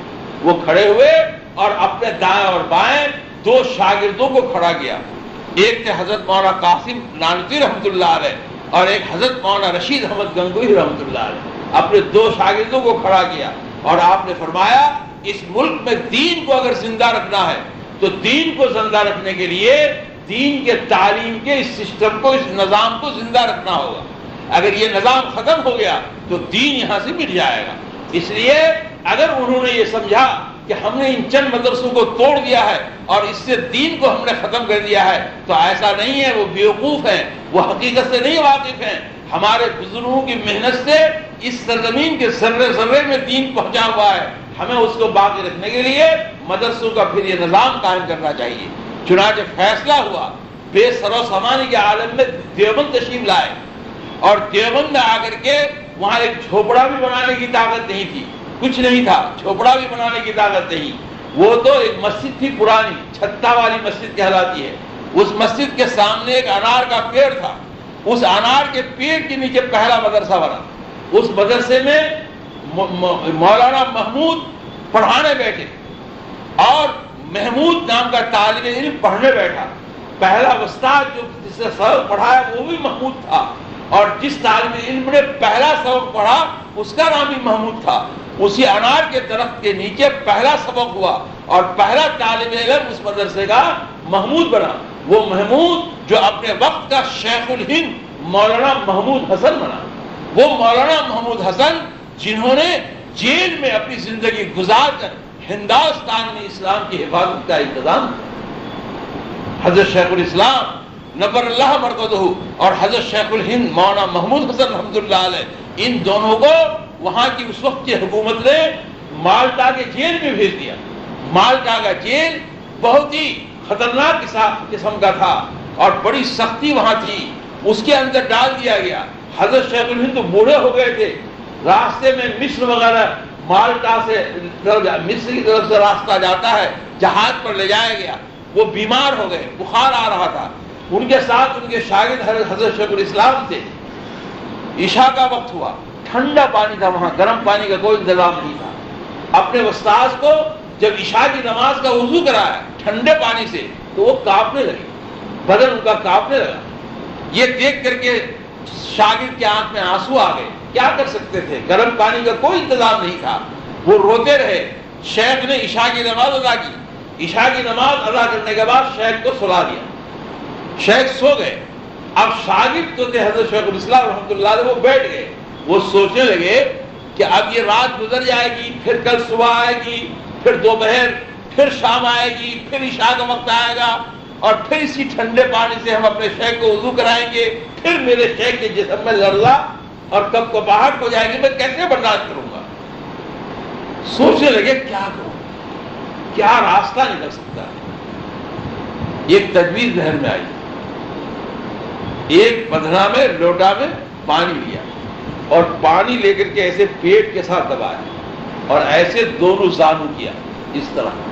اب گویا پیٹ میں لوٹا کو رکھ کر کے زانو سے دبا دیا, ادھر سے پیٹ ادھر سے زانو, اور عشاء کی نماز کے بعد اس طرح اس لوٹا کو دبا کر بیٹھ گئے اور تہجد تک بیٹھے رہے. ذہن میں یہ بات آئی کہ پیٹ اور زانو کی گرمی سے اگر اچھا پانی گرم تو نہیں ہوگا, لیکن اس پانی کے ٹھنڈک میں کچھ نہ کچھ تو کمی آئے گی, کچھ نہ کچھ ٹھنڈک میں کمی آئے گی تو میرے استاد کو راحت ملے گی. میرے بھائی اور بزرگوں, دوستو, سوچو کہ 2.5 سال تک اس جیل خانے میں حضرت شیخ الاسلام مولانا حسین احمد مدنی نور اللہ مرقدہ نے اس طرح پیٹ اور زانو سے پانی گرم کر کے اپنے استاد کو وضو کرایا. یہ قربانیاں تھی کہ جن قربانیوں کے نتیجے میں, یہ قربانیاں تھی کہ جن کے نتیجے میں ہندوستان کے اندر دین موجود ہے. تو وہ مدرسہ قائم ہوا اور اس مدرسہ کے ذریعے سے آج الحمدللہ پورے ہندوستان میں اور پورے دنیا کے اندر ایک تعلیم کا نظام قائم ہوا ہے. یہی ایک سلسلہ ہے مکاتب اور مساجد کا کہ جس کے ذریعے سے پورے دنیا کے اندر اور خاص طور پر ہندوستان کے اندر تعلیم کا سلسلہ ہے. میرے دوستو, ایک بات یاد رکھیے, اس امت کو زندہ رکھنے کا جو نسخہ ہے وہ ایک ہی نسخہ ہے. وہ نسخہ یہ ہے کہ اس امت کے اندر قلب کی صفائی کے لیے, قلب کو مضبوط کرنے کے لیے تقویٰ پیدا کیا جائے. دل کو مضبوط کرنے کے لیے اس دل میں تقویٰ پیدا کیا جائے. اس دل کو مضبوط کرنے کے لیے یقین اور ایمان پر محنت کی جائے. جتنے ہی ہم یقین پر اور ایمان پر محنت کریں گے اور جتنے ہی یقین اور ایمان ہمارے دل کے اندر بیٹھے گا اور مضبوط ہوگا, اتنا ہی ہمارا اندر طاقتور بنے گا.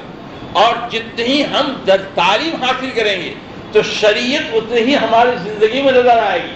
ہماری نماز بھی صحیح ہوگی, ہمارا اٹھنا بیٹھنا بھی صحیح ہوگا, اللہ سے تعلق قائم کرنے کا راستہ بھی ہمیں معلوم ہوگا, نبی کریم صلی اللہ علیہ وسلم کی محبت کا طریقہ بھی ہم کو معلوم ہوگا, اور ہم اس زندگی میں اللہ کے منشا کے مطابق زندگی گزاریں گے. ایک بات یاد رکھنا, صرف یہ کافی نہیں ہے کہ آپ عبادت کریں, صرف یہ کافی نہیں ہے کہ آپ نبی کریم صلی اللہ علیہ وسلم کی سنتوں پر چلیں, بلکہ اس کے ساتھ ساتھ یہ ضروری ہے کہ آپ کو یہ پتہ چل جائے کہ اللہ تعالی ہمارے عمل سے کس عمل سے خوش ہوتا ہے, اللہ کی منشا کیا ہے, ان کی خواہش کیا ہے, اللہ کے رسول کی خواہش کیا ہے, ہم کیسے اس عمل کو انجام دیں کہ اس سے ہمارا خدا ہم سے راضی ہو جائے اور نبی کریم صلی اللہ تعالی وسلم کی سنت پوری طرح ہم ادا کریں. جب تک یہ منشا معلوم نہیں ہوگا اس وقت تک آپ کام نہیں کر سکتے. میرے دوستو, جو خادم اور جو غلام اپنے مالک کا منشا سمجھ لیتا ہے وہ اپنے آقا کا سب سے محبوب ترین غلام ہوتا ہے. میں نے آپ سے پہلے واقعہ بیان کیا تھا کہ اس ایصال ثواب کے اندر حضرت شیخ الاسلام نے اورنگزیب کا نام لکھا تھا اور دوسرا نام لکھا تھا سلطان محمود غزنوی کا. یہ سلطان محمود غزنوی وہ شخص ہیں کہ اس اسلام کی تاریخ میں سب سے پہلا مدرسہ اسی نے قائم کیا. پہلے مکتب تھے, ہندوستان میں بھی 4 سال تک مکتبوں کا سلسلہ تھا, مدرسہ نہیں تھا, مکاتب تھے, مسجد بنتی تھی اور مسجد کے ساتھ مکتب بنتا تھا اور مکتب سے پوری عوام کو دین کی بنیادی تعلیم دی جاتی تھی۔ پہلا مدرسہ سن 393 کے اندر سلطان محمود غزنوی رحمۃ اللہ علیہ نے افغانستان کے غزنی شہر میں بنایا۔ یہ ہماری تاریخ کا پہلا مدرسہ ہے۔ سلطان محمود غزنوی کا یہ غلام تھے جس کا نام تھا ایاز سے وہ بہت محبت کرتے تھے، اس لیے کہ ایاز اپنے بادشاہ کے منشا کو سمجھتے تھے۔ جب کوئی حکم دیتے تھے تو اس کام کو اس طرح وہ انجام دیتے تھے جیسے کہ ان کے بادشاہ کی خواہش ہوتی تھی، تو بادشاہ خوش ہو جاتے تھے کہ جیسا میں چاہتا ہوں ایسا ہی آدمی کام کر کے لایا ہے، تو بہت محبت کرتے تھے۔ ایک دن ایسا ہوا کہ بادشاہ کہیں سے آئے اور آنے کے بعد کوئی کام فوری طور پر پیش آ گیا، تو انہوں نے کہا ایاز یہاں اس کام کو انجام دو۔ ایاز آئے اور اس کام کو انجام دینے چلے گئے۔ جب وہ کام پورا ہو گیا تو وہ بادشاہ کے دربار میں حاضر ہوئے اور حاضر ہونے کے بعد عرض کیا کہ میں آپ کے جان کی امان چاہتا ہوں، آپ سے میں کچھ عرض کرنا چاہتا ہوں۔ بادشاہ نے کہا کہو کیا بات ہے؟ کہنے کہ مجھے ایسا لگتا ہے کہ آپ مجھ سے ناراض ہیں۔ تو بادشاہ نے کہا نہیں ایاز، میں تم سے بہت محبت کرتا ہوں، میں تم سے ناراض نہیں ہو سکتا۔ کہنے لگے نہیں۔ کہنے لگے کیسے تم محسوس کرتے ہو کہ ہم تم سے ناراض ہیں؟ کہنے لگے آپ ہمیشہ ہم کو جب بھی بلاتے تو فرماتے محمد ایاز یہاں آ جاؤ۔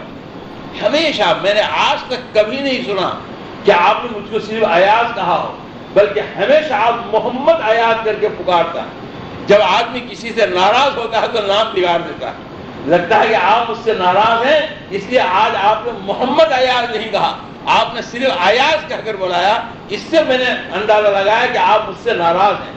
تو بادشاہ نے کہا، بادشاہ کی آنکھوں میں آنسو آ گئے۔ کہنے لگا ایاز تم نے راز میرا کھلوا دیا، میں تم سے ناراض نہیں ہوں، لیکن بات یہ ہے کہ جب سے میں ہوش میں آیا ہوں، جب سے مجھ کو ہوش ہے، اس وقت سے اب تک مجھے یاد ہے کہ میں نے نبی کریم صلی اللہ علیہ وسلم کا اس پہ شریف بغیر وضو کے کبھی نہیں لیا۔ جب بھی میں نے حضور پاک صلی اللہ علیہ وسلم کا اس پہ شریف لیا تو میں نے وضو کی حالت میں لیا۔ اس وقت مجھے یہ فوراً یہ کام کرانا تھا، اگر نہ کراتا تو نقصان بہت بڑا ہونے والا تھا، اور میرے پاس وقت نہیں تھا کہ میں وضو کروں پھر تم کو بلاؤں، مجھ کو وضو نہیں تھا، اس لیے میں نے ایاز کہا، محمد ایاز نہیں کہا۔ تو یہ بات تھی جس کی وجہ سے حضرت شیخ الاسلام رحمۃ اللہ علیہ نے لکھا ان کو کہ آپ ان کا بھی نام لیں، اور یہی عمل تھا کہ جس عمل کے ذریعے سے اللہ نے ان کو توفیق عطا فرمائی کہ انہوں نے دنیا میں پہلا مدرسہ بنایا۔ جب تک یہ مدرسے دنیا میں قائم رہیں گے اس وقت انشاءاللہ اس وقت تک ان کو اس کا فائدہ اور ان کا ثواب ملتا رہے گا۔ تو اس لیے میں عرض کر رہا ہوں کہ ہمارے بزرگوں نے ہمیشہ اس بات کی کوشش کی کہ تعلیم بھی جاری رہے اور تعلیم کے ساتھ ساتھ دل کا تزکیہ بھی ہوتا رہے۔ جب تک یہ کام چلے گا تو ہمارے افراد کے اندر زندہ افراد پیدا ہوں گے۔ میرے دوستو، جب اس کی کمی ہوتی ہے تو بڑا نقصان ہوتا ہے۔ ہندوستان میں جب ہر گاؤں کے اندر مسجد کے ساتھ مکتب تھا تو ہندوستان اس زمانے میں ہر گھر میں تعلیم تھی۔ مسلم بستیوں کی پہچان یہ تھی کہ جب فجر کی نماز کے بعد آپ گاؤں میں گزرتے داخل ہوتے تو ہر گھر سے قرآن پاک کی تلاوت کی ہلکی ہلکی آواز آتی، لگتا تھا کہ یہ مسلمان کی بستی ہے۔ مرد مسجدوں میں تلاوت کرتے تھے نماز کے بعد، اور خواتین اور عورتیں اپنے گھروں کے اندر آہستہ آہستہ تلاوت کرتے تھے۔ مد بکھیاں جو ہوتی ہیں، مد کی بکھیاں، جیسے ان کی بھنبھناہٹ کی آواز آتی ہے، ایسی بھنبھناہٹ کی آوازیں ہمارے گاؤں سے آیا کرتی تھی۔ آج ہمارے گاؤں سونے ہو گئے، آج ہمارے گھروں سے قرآن پاک کی آواز نہیں آتی، اگر آتی بھی ہے تو گانوں کی آواز آتی ہے، ریکارڈوں کی آواز آتی ہے، شیطان کو بلانے والی آواز آتی ہے، فرشتوں کو بھگانے والی آواز آتی ہے۔ پہلے ہمارے گھروں سے فرشتوں کو بلانے والی آوازیں آتی تھی۔ یہ سب اس لیے ہو گیا کہ وہ ہندوستان جس کے اندر علم پر اتنی محنت کی گئی تھی، آہستہ آہستہ عوام سے، عام انسانوں سے علم کم ہوتا چلا گیا۔ کم ہوتے ہوتے آج ہندوستان یہاں پہنچ گیا ہے کہ اس وقت ہندوستان کے اندر جتنے مسلم خاندان ہیں، 100 خاندان میں سے صرف 7 خاندان میں علم دین ہے۔ ابھی ہم نے پورے ملک کا سروے کرایا ہے، میں پورے ملک کے گاؤں گاؤں میں خود جاتا ہوں، تمام لوگوں سے میرا رابطہ رہتا، میں ان حالات کا علم حاصل کرتا ہوں، پھر اپنے علماء کو بھیجتا ہوں کہ یہ حالت ہے، ہم لوگ کھڑے ہو جاؤ، کام کرو، کہ 100 میں سے 100 خاندان میں سے صرف 7 خاندان ہے کہ جس میں علم دین ہے۔ آپ سوچیں گے مولانا کیا کہہ رہے ہیں، ہم جاتے ہیں گجرات، ہم جاتے ہیں کنٹھاریا، ہم جاتے ہیں ڈاویل، تو وہاں تو ہر گھر میں دین جاننے والا ہے۔ ہو سکتا ہے کہ گجرات کے اندر ہر گھر میں دین جاننے والا ہو، لیکن ہندوستان میں جو مسلمان ہیں وہ صرف گجرات کے یا یو پی اور دیوبند اور سہارنپور کے مسلمان نہیں ہیں، پورے ملک کے اندر 20 کروڑ پھیلے ہوئے مسلمان ہیں۔ پورے ملک کے اندر آج یہ 100 کروڑ کی آبادی میں 20 کروڑ مسلمان ہیں۔ گورنمنٹ میں بھی جو سنسس آئی، رپورٹ آئی ہے ابھی 2001 کی، اس سنسس رپورٹ کے مطابق 13 کروڑ مسلمان ہیں، مگر ہمارے حساب سے 20 کروڑ مسلمان ہیں۔ یہ 20 کروڑ مسلمان میں سے صرف 4.5 کروڑ مسلمان ہمارے شہروں میں ہیں جہاں تعلیم کی کچھ سہولت ہے۔ ہمارے 1.5 کروڑ سے زیادہ مسلمان چھوپڑ پٹیوں میں اور جھگیوں میں پھیلے ہوئے ہیں، جو کیڑے مکوڑے کی زندگی گزارتے ہیں، ان کے اندر تعلیم نہیں ہے۔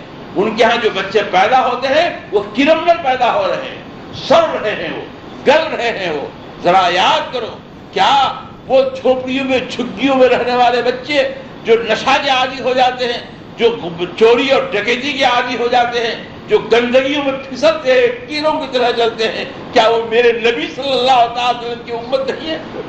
اگر وہ میرے نبی صلی اللہ علیہ وسلم کی امت ہے تو ان کے حالات کو دیکھ کر ہمارے آنکھوں سے آنسو کیوں نہیں نکلتا؟ کیوں ہمارے دلوں کے اندر تڑپ پیدا نہیں ہوتی؟ کیوں ہم بے چین نہیں ہو جاتے؟ کیوں ہم اپنی گاڑی میں، اپنے ڈاک بنگلے میں، اپنے کاروبار اور اپنی کھیتی میں ہی مست ہیں؟ ہم نہیں دیکھتے کہ نبی کریم صلی اللہ علیہ وسلم کی امت کے وہ افراد گندے ٹھیلوں پر کھڑے ہو کر پولیتھین چنتے ہیں اور اس کو بیچ کر وہ پیٹ کی بھوک اور آگ بجھاتے ہیں۔ ان کو علم نہیں ملتا، ان کو تعلیم نہیں ملتی، ان کو تربیت نہیں ملتی۔ آج 1 کروڑ 70 لاکھ بچے ایسے، لوگ ایسے ہیں جو جھوپڑ پٹیوں میں ہے۔ ہماری ذمہ داری ہے، ہماری مجموعی ذمہ داری ہے کہ ان کو ہم تعلیم سے آشنا کریں، ان کو ہم تربیت دیں، ان کو بھی ہم اس بات کا حقدار بنائیں کہ وہ نبی کریم صلی اللہ علیہ وسلم کا بہترین امتی ہونے کی حیثیت سے زندگی گزار سکے۔ میرے دوستو، میرے ان بدنصیب آنکھوں نے ان چیزوں کو بہت قریب سے دیکھا ہے۔ میں نے گاؤں گاؤں کا سفر کیا ہے اور دیکھا ہے کہ کس کس حالت کے اندر آج مسلمان ہیں۔ اس لیے ضرورت اس بات کی ہے کہ ہم ان تمام علاقوں کا جائزہ لیں۔ ہم گئے راجستھان، ہم نے دیکھا کہ 4 ضلع کے اندر، اجمیر جہاں حضرت خواجہ معین الدین چشتی رحمۃ اللہ علیہ، اس ضلع کے اندر یہ حال ہے کہ مسلمان ارتداد کے دروازے پر کھڑا ہے، اس کے پاس علم نہیں ہے، اس کے پاس وسائل نہیں ہے۔ وہاں مختلف لوگ پہنچتے ہیں اور مختلف طاقتیں پہنچتی ہیں، آریہ سماجی والے پہنچتے ہیں، ان کو پیسہ دے کر ہندو بنا لیتے ہیں۔ قادیانی پہنچتے ہیں، ان کو پیسہ دے کر قادیانی بنا لیتے ہیں۔ ان کا ایمان بک جاتا ہے، ان کا دین بک جاتا ہے، اور کبھی کبھی تو ان کی عزتیں بھی بک جاتی ہیں۔ کیا وہ ہمارے فرض نہیں ہے؟ آج دنیا کے بہت سے ملکوں میں، افریقہ کے ممالک ہوں یا ایشیا کے ممالک ہوں، خود آپ کا ملک ہندوستان، بڑے بڑے علاقے ہیں، 50 میل تک آپ سفر کر لیجیے، آپ کو ایک مکتب نظر نہیں آئے گا۔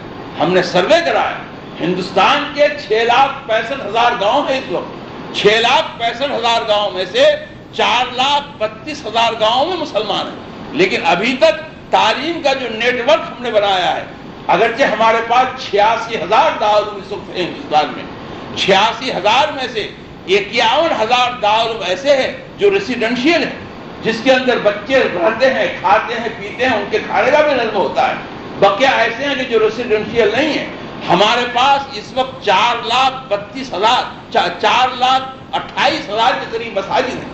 ان 4,28,000 میں سے تقریباً 3,20,000 مساجد ایسی ہیں کہ جن میں ہمارے مکتب چل رہے ہیں، اس کے علاوہ بھی مکاتب ہمارے چلتے ہیں، تو 3,20,000 مکاتب تو ہمارے یہ ہیں، یہ تمام ہے۔ لیکن اس کے باوجود ہم ابھی تک صرف 2,80,000 گاؤں میں ہی دین کی تعلیم کو پہنچا سکے۔ 2,80,000 گاؤں میں صرف دین کی تعلیم کو پہنچا سکے ہیں۔ ابھی 1,41,000 گاؤں ایسے ہیں کہ جہاں پر کوئی تعلیم کا انتظام نہیں ہے۔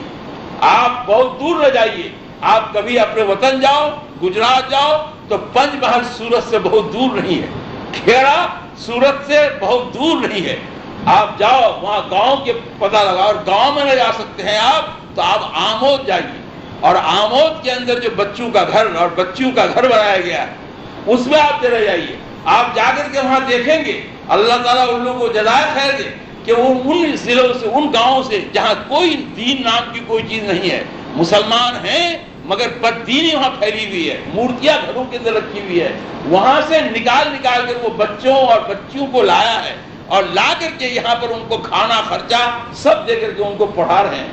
ہم نے اپنے ہاں کٹیہار ہمارا ضلع ہے، کٹیہار ضلع کے اندر بھی گنگا کے کنارے کی آبادیوں کا یہی حال ہے۔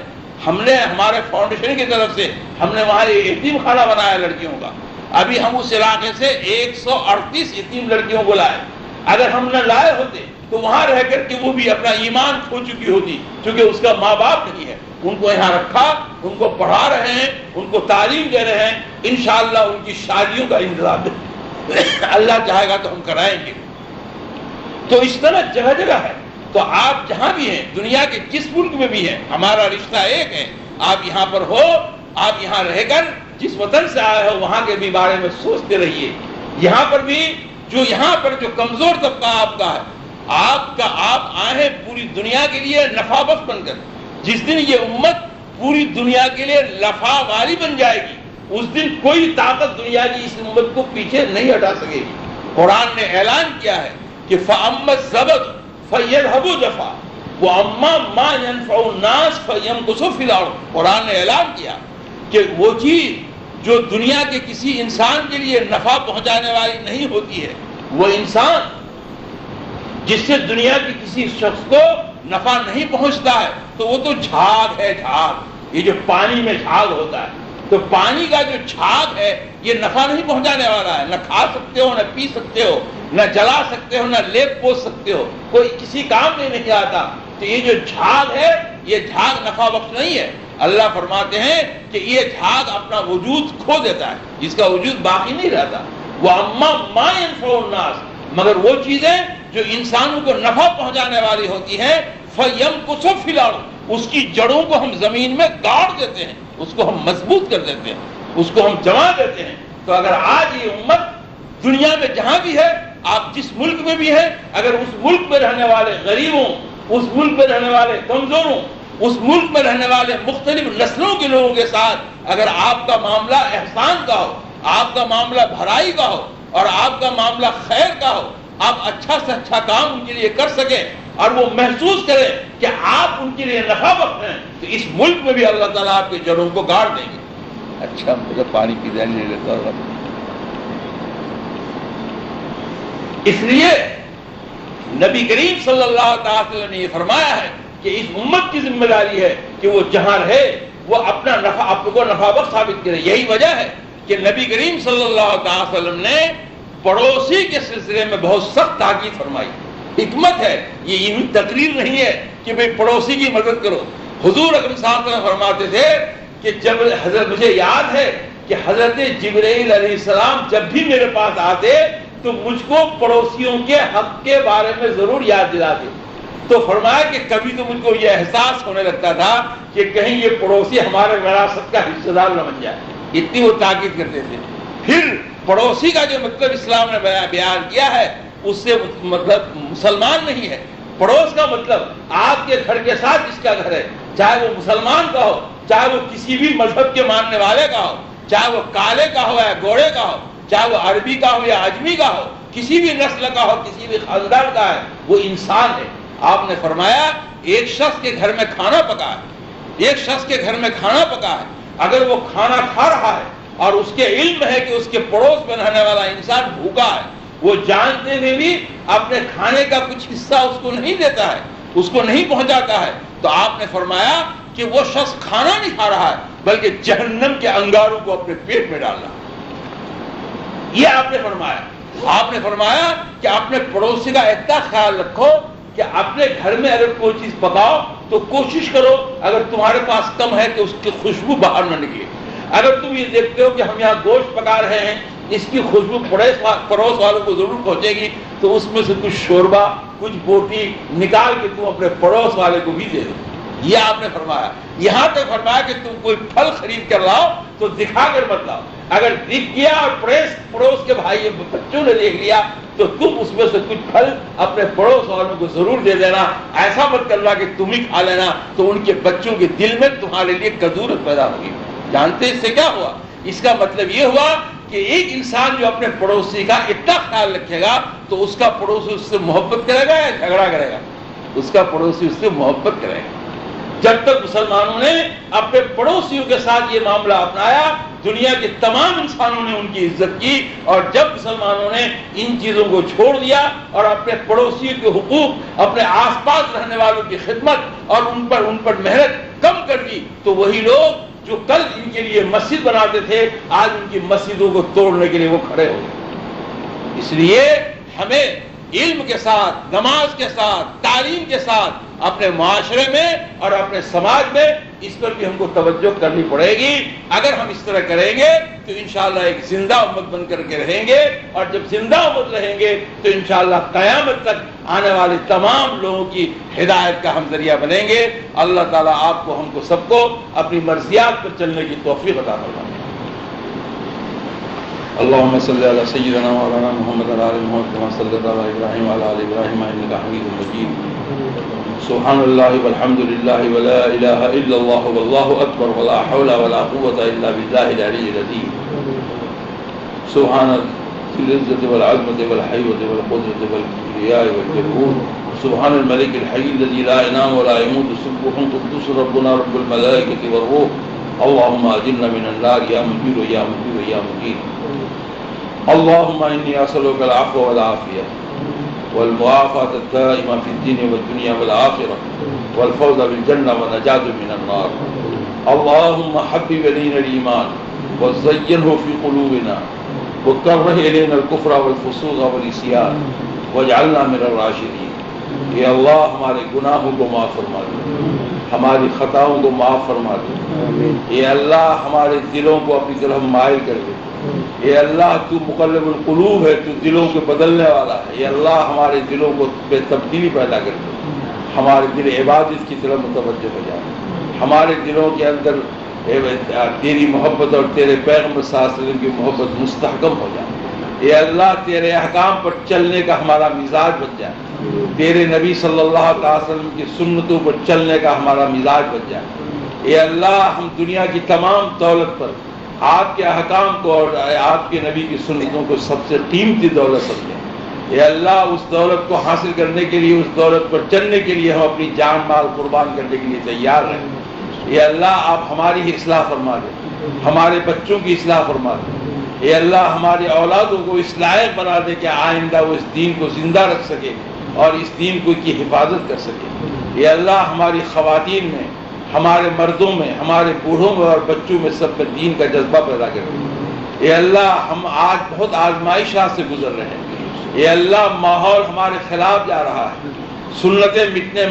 سنتوں کو مٹانے کی کوششیں کی جا رہی ہیں۔ اے اللہ زندگی کے ایسے ایسے طریقے آ رہے ہیں کہ جس پہ ہم سنتوں کو چھوڑ دینے پر مجبور ہو جاتے ہیں۔ اے اللہ آپ ہمیں ہمت عطا فرمانا کہ ہم جس حالت میں بھی ہوں تیرے احکام اور تیرے نبی کی سنت سے ہم ایک بال برابر بھی نہ ہٹیں، ہم پوری مضبوطی کے ساتھ سنتوں کو قائم رہیں۔ یہ اللہ ہمیں توفیق عطا فرمائیے کہ دنیا کے تمام انسانوں کی ہم خدمت کر سکیں۔ اے اللہ آپ ہمیں ہمت عطا فرمائیے کہ دنیا کے تمام مسلمانوں سے ہم محبت اور ان کی خدمت کر سکیں۔ اے اللہ امت کے وہ افراد جو غریبی میں مبتلا ہیں، جو بے کسی میں مبتلا ہیں، وہ ہمارے ہزاروں اور لاکھوں یتیم بچے جن کے دلوں میں ایمان ہے لیکن وہ اپنی غربت کی وجہ سے دین سے محروم ہیں۔ اے اللہ آپ ہمیں توفیق عطا فرمائیے کہ ہم تیرے ان بندوں کے لیے خدمت کر سکیں، ان کے لیے تعلیم کا انتظام کر سکیں، ان کے لیے عبادت گاہ بنا سکیں، ان کے لیے اچھی تعلیم، اچھی تربیت کا انتظام کر سکیں۔ اے اللہ اس کے لیے ہم اپنا وقت، اپنا مال خرچ کر سکیں۔ اے اللہ وہ تمام لوگ جو دعوت کے کام میں لگے ہوئے ہیں، جو اپنے سامان اٹھا کر دنیا کے مختلف علاقوں میں گاؤں گاؤں اور جنگلوں میں پھر کر اے اللہ اپنی اصلاح کر رہے ہیں اور تیرے بندوں کی اصلاح کے لیے جا رہے ہیں، اے اللہ ان کے چلت پھرت کو قبول فرما، اے اللہ ان کی نصرت فرما۔ اے اللہ وہ تمام علماء کرام، وہ تمام بزرگان دین جو مدرسوں کے ذریعے سے تعلیم کو عام کر رہے ہیں، اے اللہ جو راتوں کو جگ کر اپنے اپنے تمام عیش آرام کو چھوڑ کر ان بچوں کی تعلیم و تربیت کے لیے دور دور سفر کرتے ہیں، یا اللہ بھیک مانگ مانگ کر پیسے جمع کرتے ہیں اور ان بچوں کو پڑھاتے ہیں، یا اللہ ان تمام ہمارے علماء اور بزرگوں کی نصرت فرما، یا اللہ ان کی خدمت کو قبول فرما، یا اللہ ہمارے تمام علماء جو کتابیں لکھ رہے ہیں، جو قرآن پاک کی مسجدوں میں تفسیر بیان کرتے ہیں، جو فضائل کی اور دین کی کتابوں کو پڑھ پڑھ کر لوگوں کو سناتے ہیں، یا اللہ اس کے ذریعے سے لوگوں کی اصلاح کرتے ہیں، یا اللہ تو ان تمام بھائیوں کی مدد فرما اور ان کی محنتوں کو قبول فرما، اے اللہ ان تمام بھائیوں کی بھی محنتوں کو قبول فرما جو عورتوں میں تعلیم کے نظام کو قائم کرتے ہیں، جو گھروں میں تعلیم کا انتظام کرتے ہیں،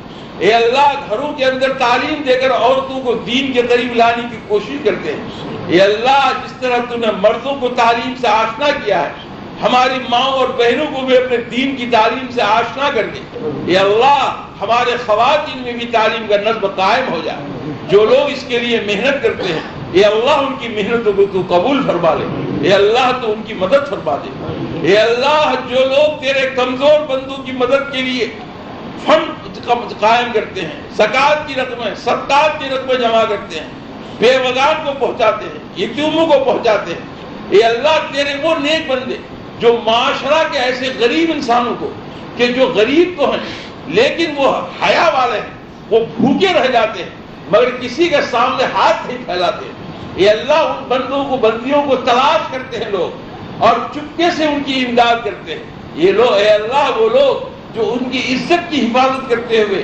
خاموشی سے ان کی امداد کر دیتے ہیں، اے اللہ تو ان کی محنتوں کو بھی قبول فرما لے، اے اللہ ان کو بھی تو مزید حوصلہ عطا فرما، اے اللہ تو نے جو ہمیں مال دیا ہے اپنے ہدایت کے مطابق اس کو خرچ کرنے کی توفیق عطا فرما، اے اللہ اس کی توفیق عطا فرما کہ اس مال میں تیرا جو حق ہے، تیرے غریب بندوں کا جو حق ہے، مسکینوں کا جو حق ہے، خاندان کے مجبور لوگوں کا جو حق ہے، رشتہ داروں میں سے جو کمزور ہیں ان کا جو حق ہے، اسی طرح دنیا کے تمام مسلمان بچوں اور بچیوں کا، یتیموں کا، بیوہ کا، مساکین کا جو حق ہے، اے اللہ ہمیں ان کے حقوق کو ادا کرنے کی توفیق عطا فرما، اے اللہ ہمارے مال کو زکوٰۃ کے ذریعے سے اس کو صاف ستھرا کر دے، اے اللہ ہمیں غفلت میں نہ ڈالنا، کہیں اگر تیرا حق جو زکوٰۃ کا مال ہے ہمارے مال میں رہ گیا تو وہ ہمارے مال کو بھی کھا جائے گا، ہمارے مال کو ہی برباد کر دے گا، اے اللہ تمہیں ہمیں ہوش عطا کر دے، ہمیں عقل عطا کر دے، ہمیں فکر پیدا کر دے ہمارے درمیان کہ ہم اس مال کی زکوٰۃ کو ادا کر دیں، اے اللہ ہم تمام انسانوں کو یا تمام مسلمانوں کو ایک بھائی دوسرے بھائی مسلمان کے ساتھ عزت و اکرام کرنے کا ہمیں توفیق عطا فرما دے، اے اللہ ایک مسلمان پر ضروری ہے کہ وہ اپنے بھائی کا اکرام کرے، اے اللہ آج ہم ذرا سی بات پر اپنے بھائیوں کی توہین کرنے لگتے ہیں، اگر اپنے بھائی میں کوئی عیب دیکھتے ہیں تو اس عیب پر پردہ ڈالنے کے بجائے ہم اس عیب کو پھیلانے لگتے ہیں، اے اللہ تو ساتر العیوب ہے، اے اللہ تو اپنے بندوں کے عیب کو چھپاتا ہے، اے اللہ ہمیں بھی توفیق عطا فرما کہ ہم بھی اپنے بھائیوں کی کسی عیب کو دیکھیں تو اس کو چھپا دیں، اے اللہ اس عیب کو ہم ظاہر نہ کریں، اے اللہ ہمارا کوئی بھائی اگر غلط رستے پر جا رہا ہے تو اے اللہ ہمارے درمیان فکر ہونا چاہیے، پیدا فرما دے، توفیق دے کہ ہم اپنے جان مال لگا کر اس کی خدمت کے ذریعے، محبت کے ذریعے اپنے بھائی کو غلط راستے سے نکال دے، یا اللہ آج ہماری نئی نسل بڑی آزمائش میں ہے، ان کو سانپ بچھوؤں کا سامنا ہے، وہ اسکول جائیں یا بازار جائیں، چاہے وہ کسی راستے پر جائیں، ہر جگہ ان کو گناہوں کے گھیرے میں وہ پڑ جاتے ہیں، اے اللہ نشہ اور ڈر بھی ان کا پیچھا کر رہا ہے، آج یہ نسلیں خطرے میں پڑ گئی ہیں، اے اللہ ہم کمزور لوگ ہیں، ہم اپنے طور پر اپنے بچوں کی حفاظت کی کوشش کر رہے ہیں، اے اللہ تو بھی ہماری مدد فرما دے کہ ہماری نئی نسلیں ان تمام بیماریوں سے بچ جائیں اور یہ تیرا بہترین بندہ بن جائیں، اپنے نبی صلی اللہ علیہ وسلم کا بہترین غلام بن جائیں، تیرا حکم بردار فرما بردار بندہ بن جائیں اور یہ تیرے دین کے کام کو آگے بڑھائیں، اے اللہ آپ ہماری مساجد کی حفاظت فرما، ہمارے مدارس کی حفاظت فرما، ہمارے دینی درسگاہوں کی حفاظت فرما، ہمارے خانقاہوں کی حفاظت فرما، ہمارے لائبریریوں اور کتب خانوں کی حفاظت فرما، اے اللہ دین کے تمام مراکز کی حفاظت فرما، یہ تبلیغ کے جو ہمارے تمام مراکز ہیں اللہ ان کی تو حفاظت فرما، اور اس طرح تمام کام کرنے والوں کی حفاظت فرما، پورے عالم میں مسلمان جہاں جہاں بھی تیرے دین کے لیے جان دے رہے ہیں، مال دے رہے ہیں، اے اللہ ان کی جان اور مال کو قربانی کو قبول فرما دے، اے اللہ ان کو مزید حوصلہ اور ہمت عطا فرما دے، اے اللہ اس شہر کے اندر ہر طرح کا امن و امان پیدا کر دے، اس چھوٹے سے ملک میں یہاں کے جو لوگ رہتے ہیں اے اللہ تمام لوگوں میں آپس میں محبت مستحکم کر دے، ایک دوسرے کی خدمت کرنے کی توفیق عطا فرما دے، اے اللہ ہمیں توفیق عطا فرما کہ ہم اپنے اخلاق کے ذریعے، اپنے اچھے باتوں کے ذریعے، اچھے معاملات کے ذریعے، اچھے ایمان کے ذریعے، اچھے سچائی کے ذریعے اور معاملات کے اچھائی کے ذریعے ہم دین کا اثر ان کے دلوں میں ڈال دیں۔ اے اللہ ہمیں اس بات کی توفیق عطا فرما کہ ہمارے اعمال دیکھ کر یہ ہم سے متاثر ہو جائیں۔ اے اللہ تیرے ہی کرم سے یہ ہو سکتا ہے کہ ہمارے اعمال سے متاثر ہو کر یہ تیری غلامی میں داخل ہو جائے۔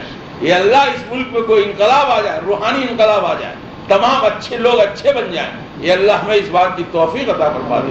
اے اللہ یہ مسجد جس کو بڑے محنتوں سے قائم کی گئی ہے، اے اللہ تو اس قیامت تک اس مسجد کی حفاظت فرمانا، اے اللہ یہاں کے لوگوں کی اس مسجد کو آباد کرنے کی توفیق عطا فرمانا، اے اللہ زیادہ سے زیادہ عبادت کا سامان عطا فرمانا، رمضان شریف میں اس مسجد میں بھی رونق پیدا کرنا، تراویح مجلسیں، تفسیر اور ذکر تمام محفلیں اس مسجد کے اندر منعقد کرانا، اعتکاف میں ایک بڑی تعداد اور ہجوم کو یہاں پر بٹھا دینا۔ اے اللہ اس طرح اس مسجد کے حق ادا کرنے کی ہمیں توفیق عطا فرمانا۔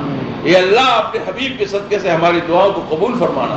ربنا تقبل منا انک انت السمیع العلیم وتب علینا انک انت التواب الرحیم وصلی اللہ تعالی علی خیر خلقہ محمد وآلہ وصحبہ اجمعین برحمتک یا ارحم الراحمین بحق لا الہ الا انت۔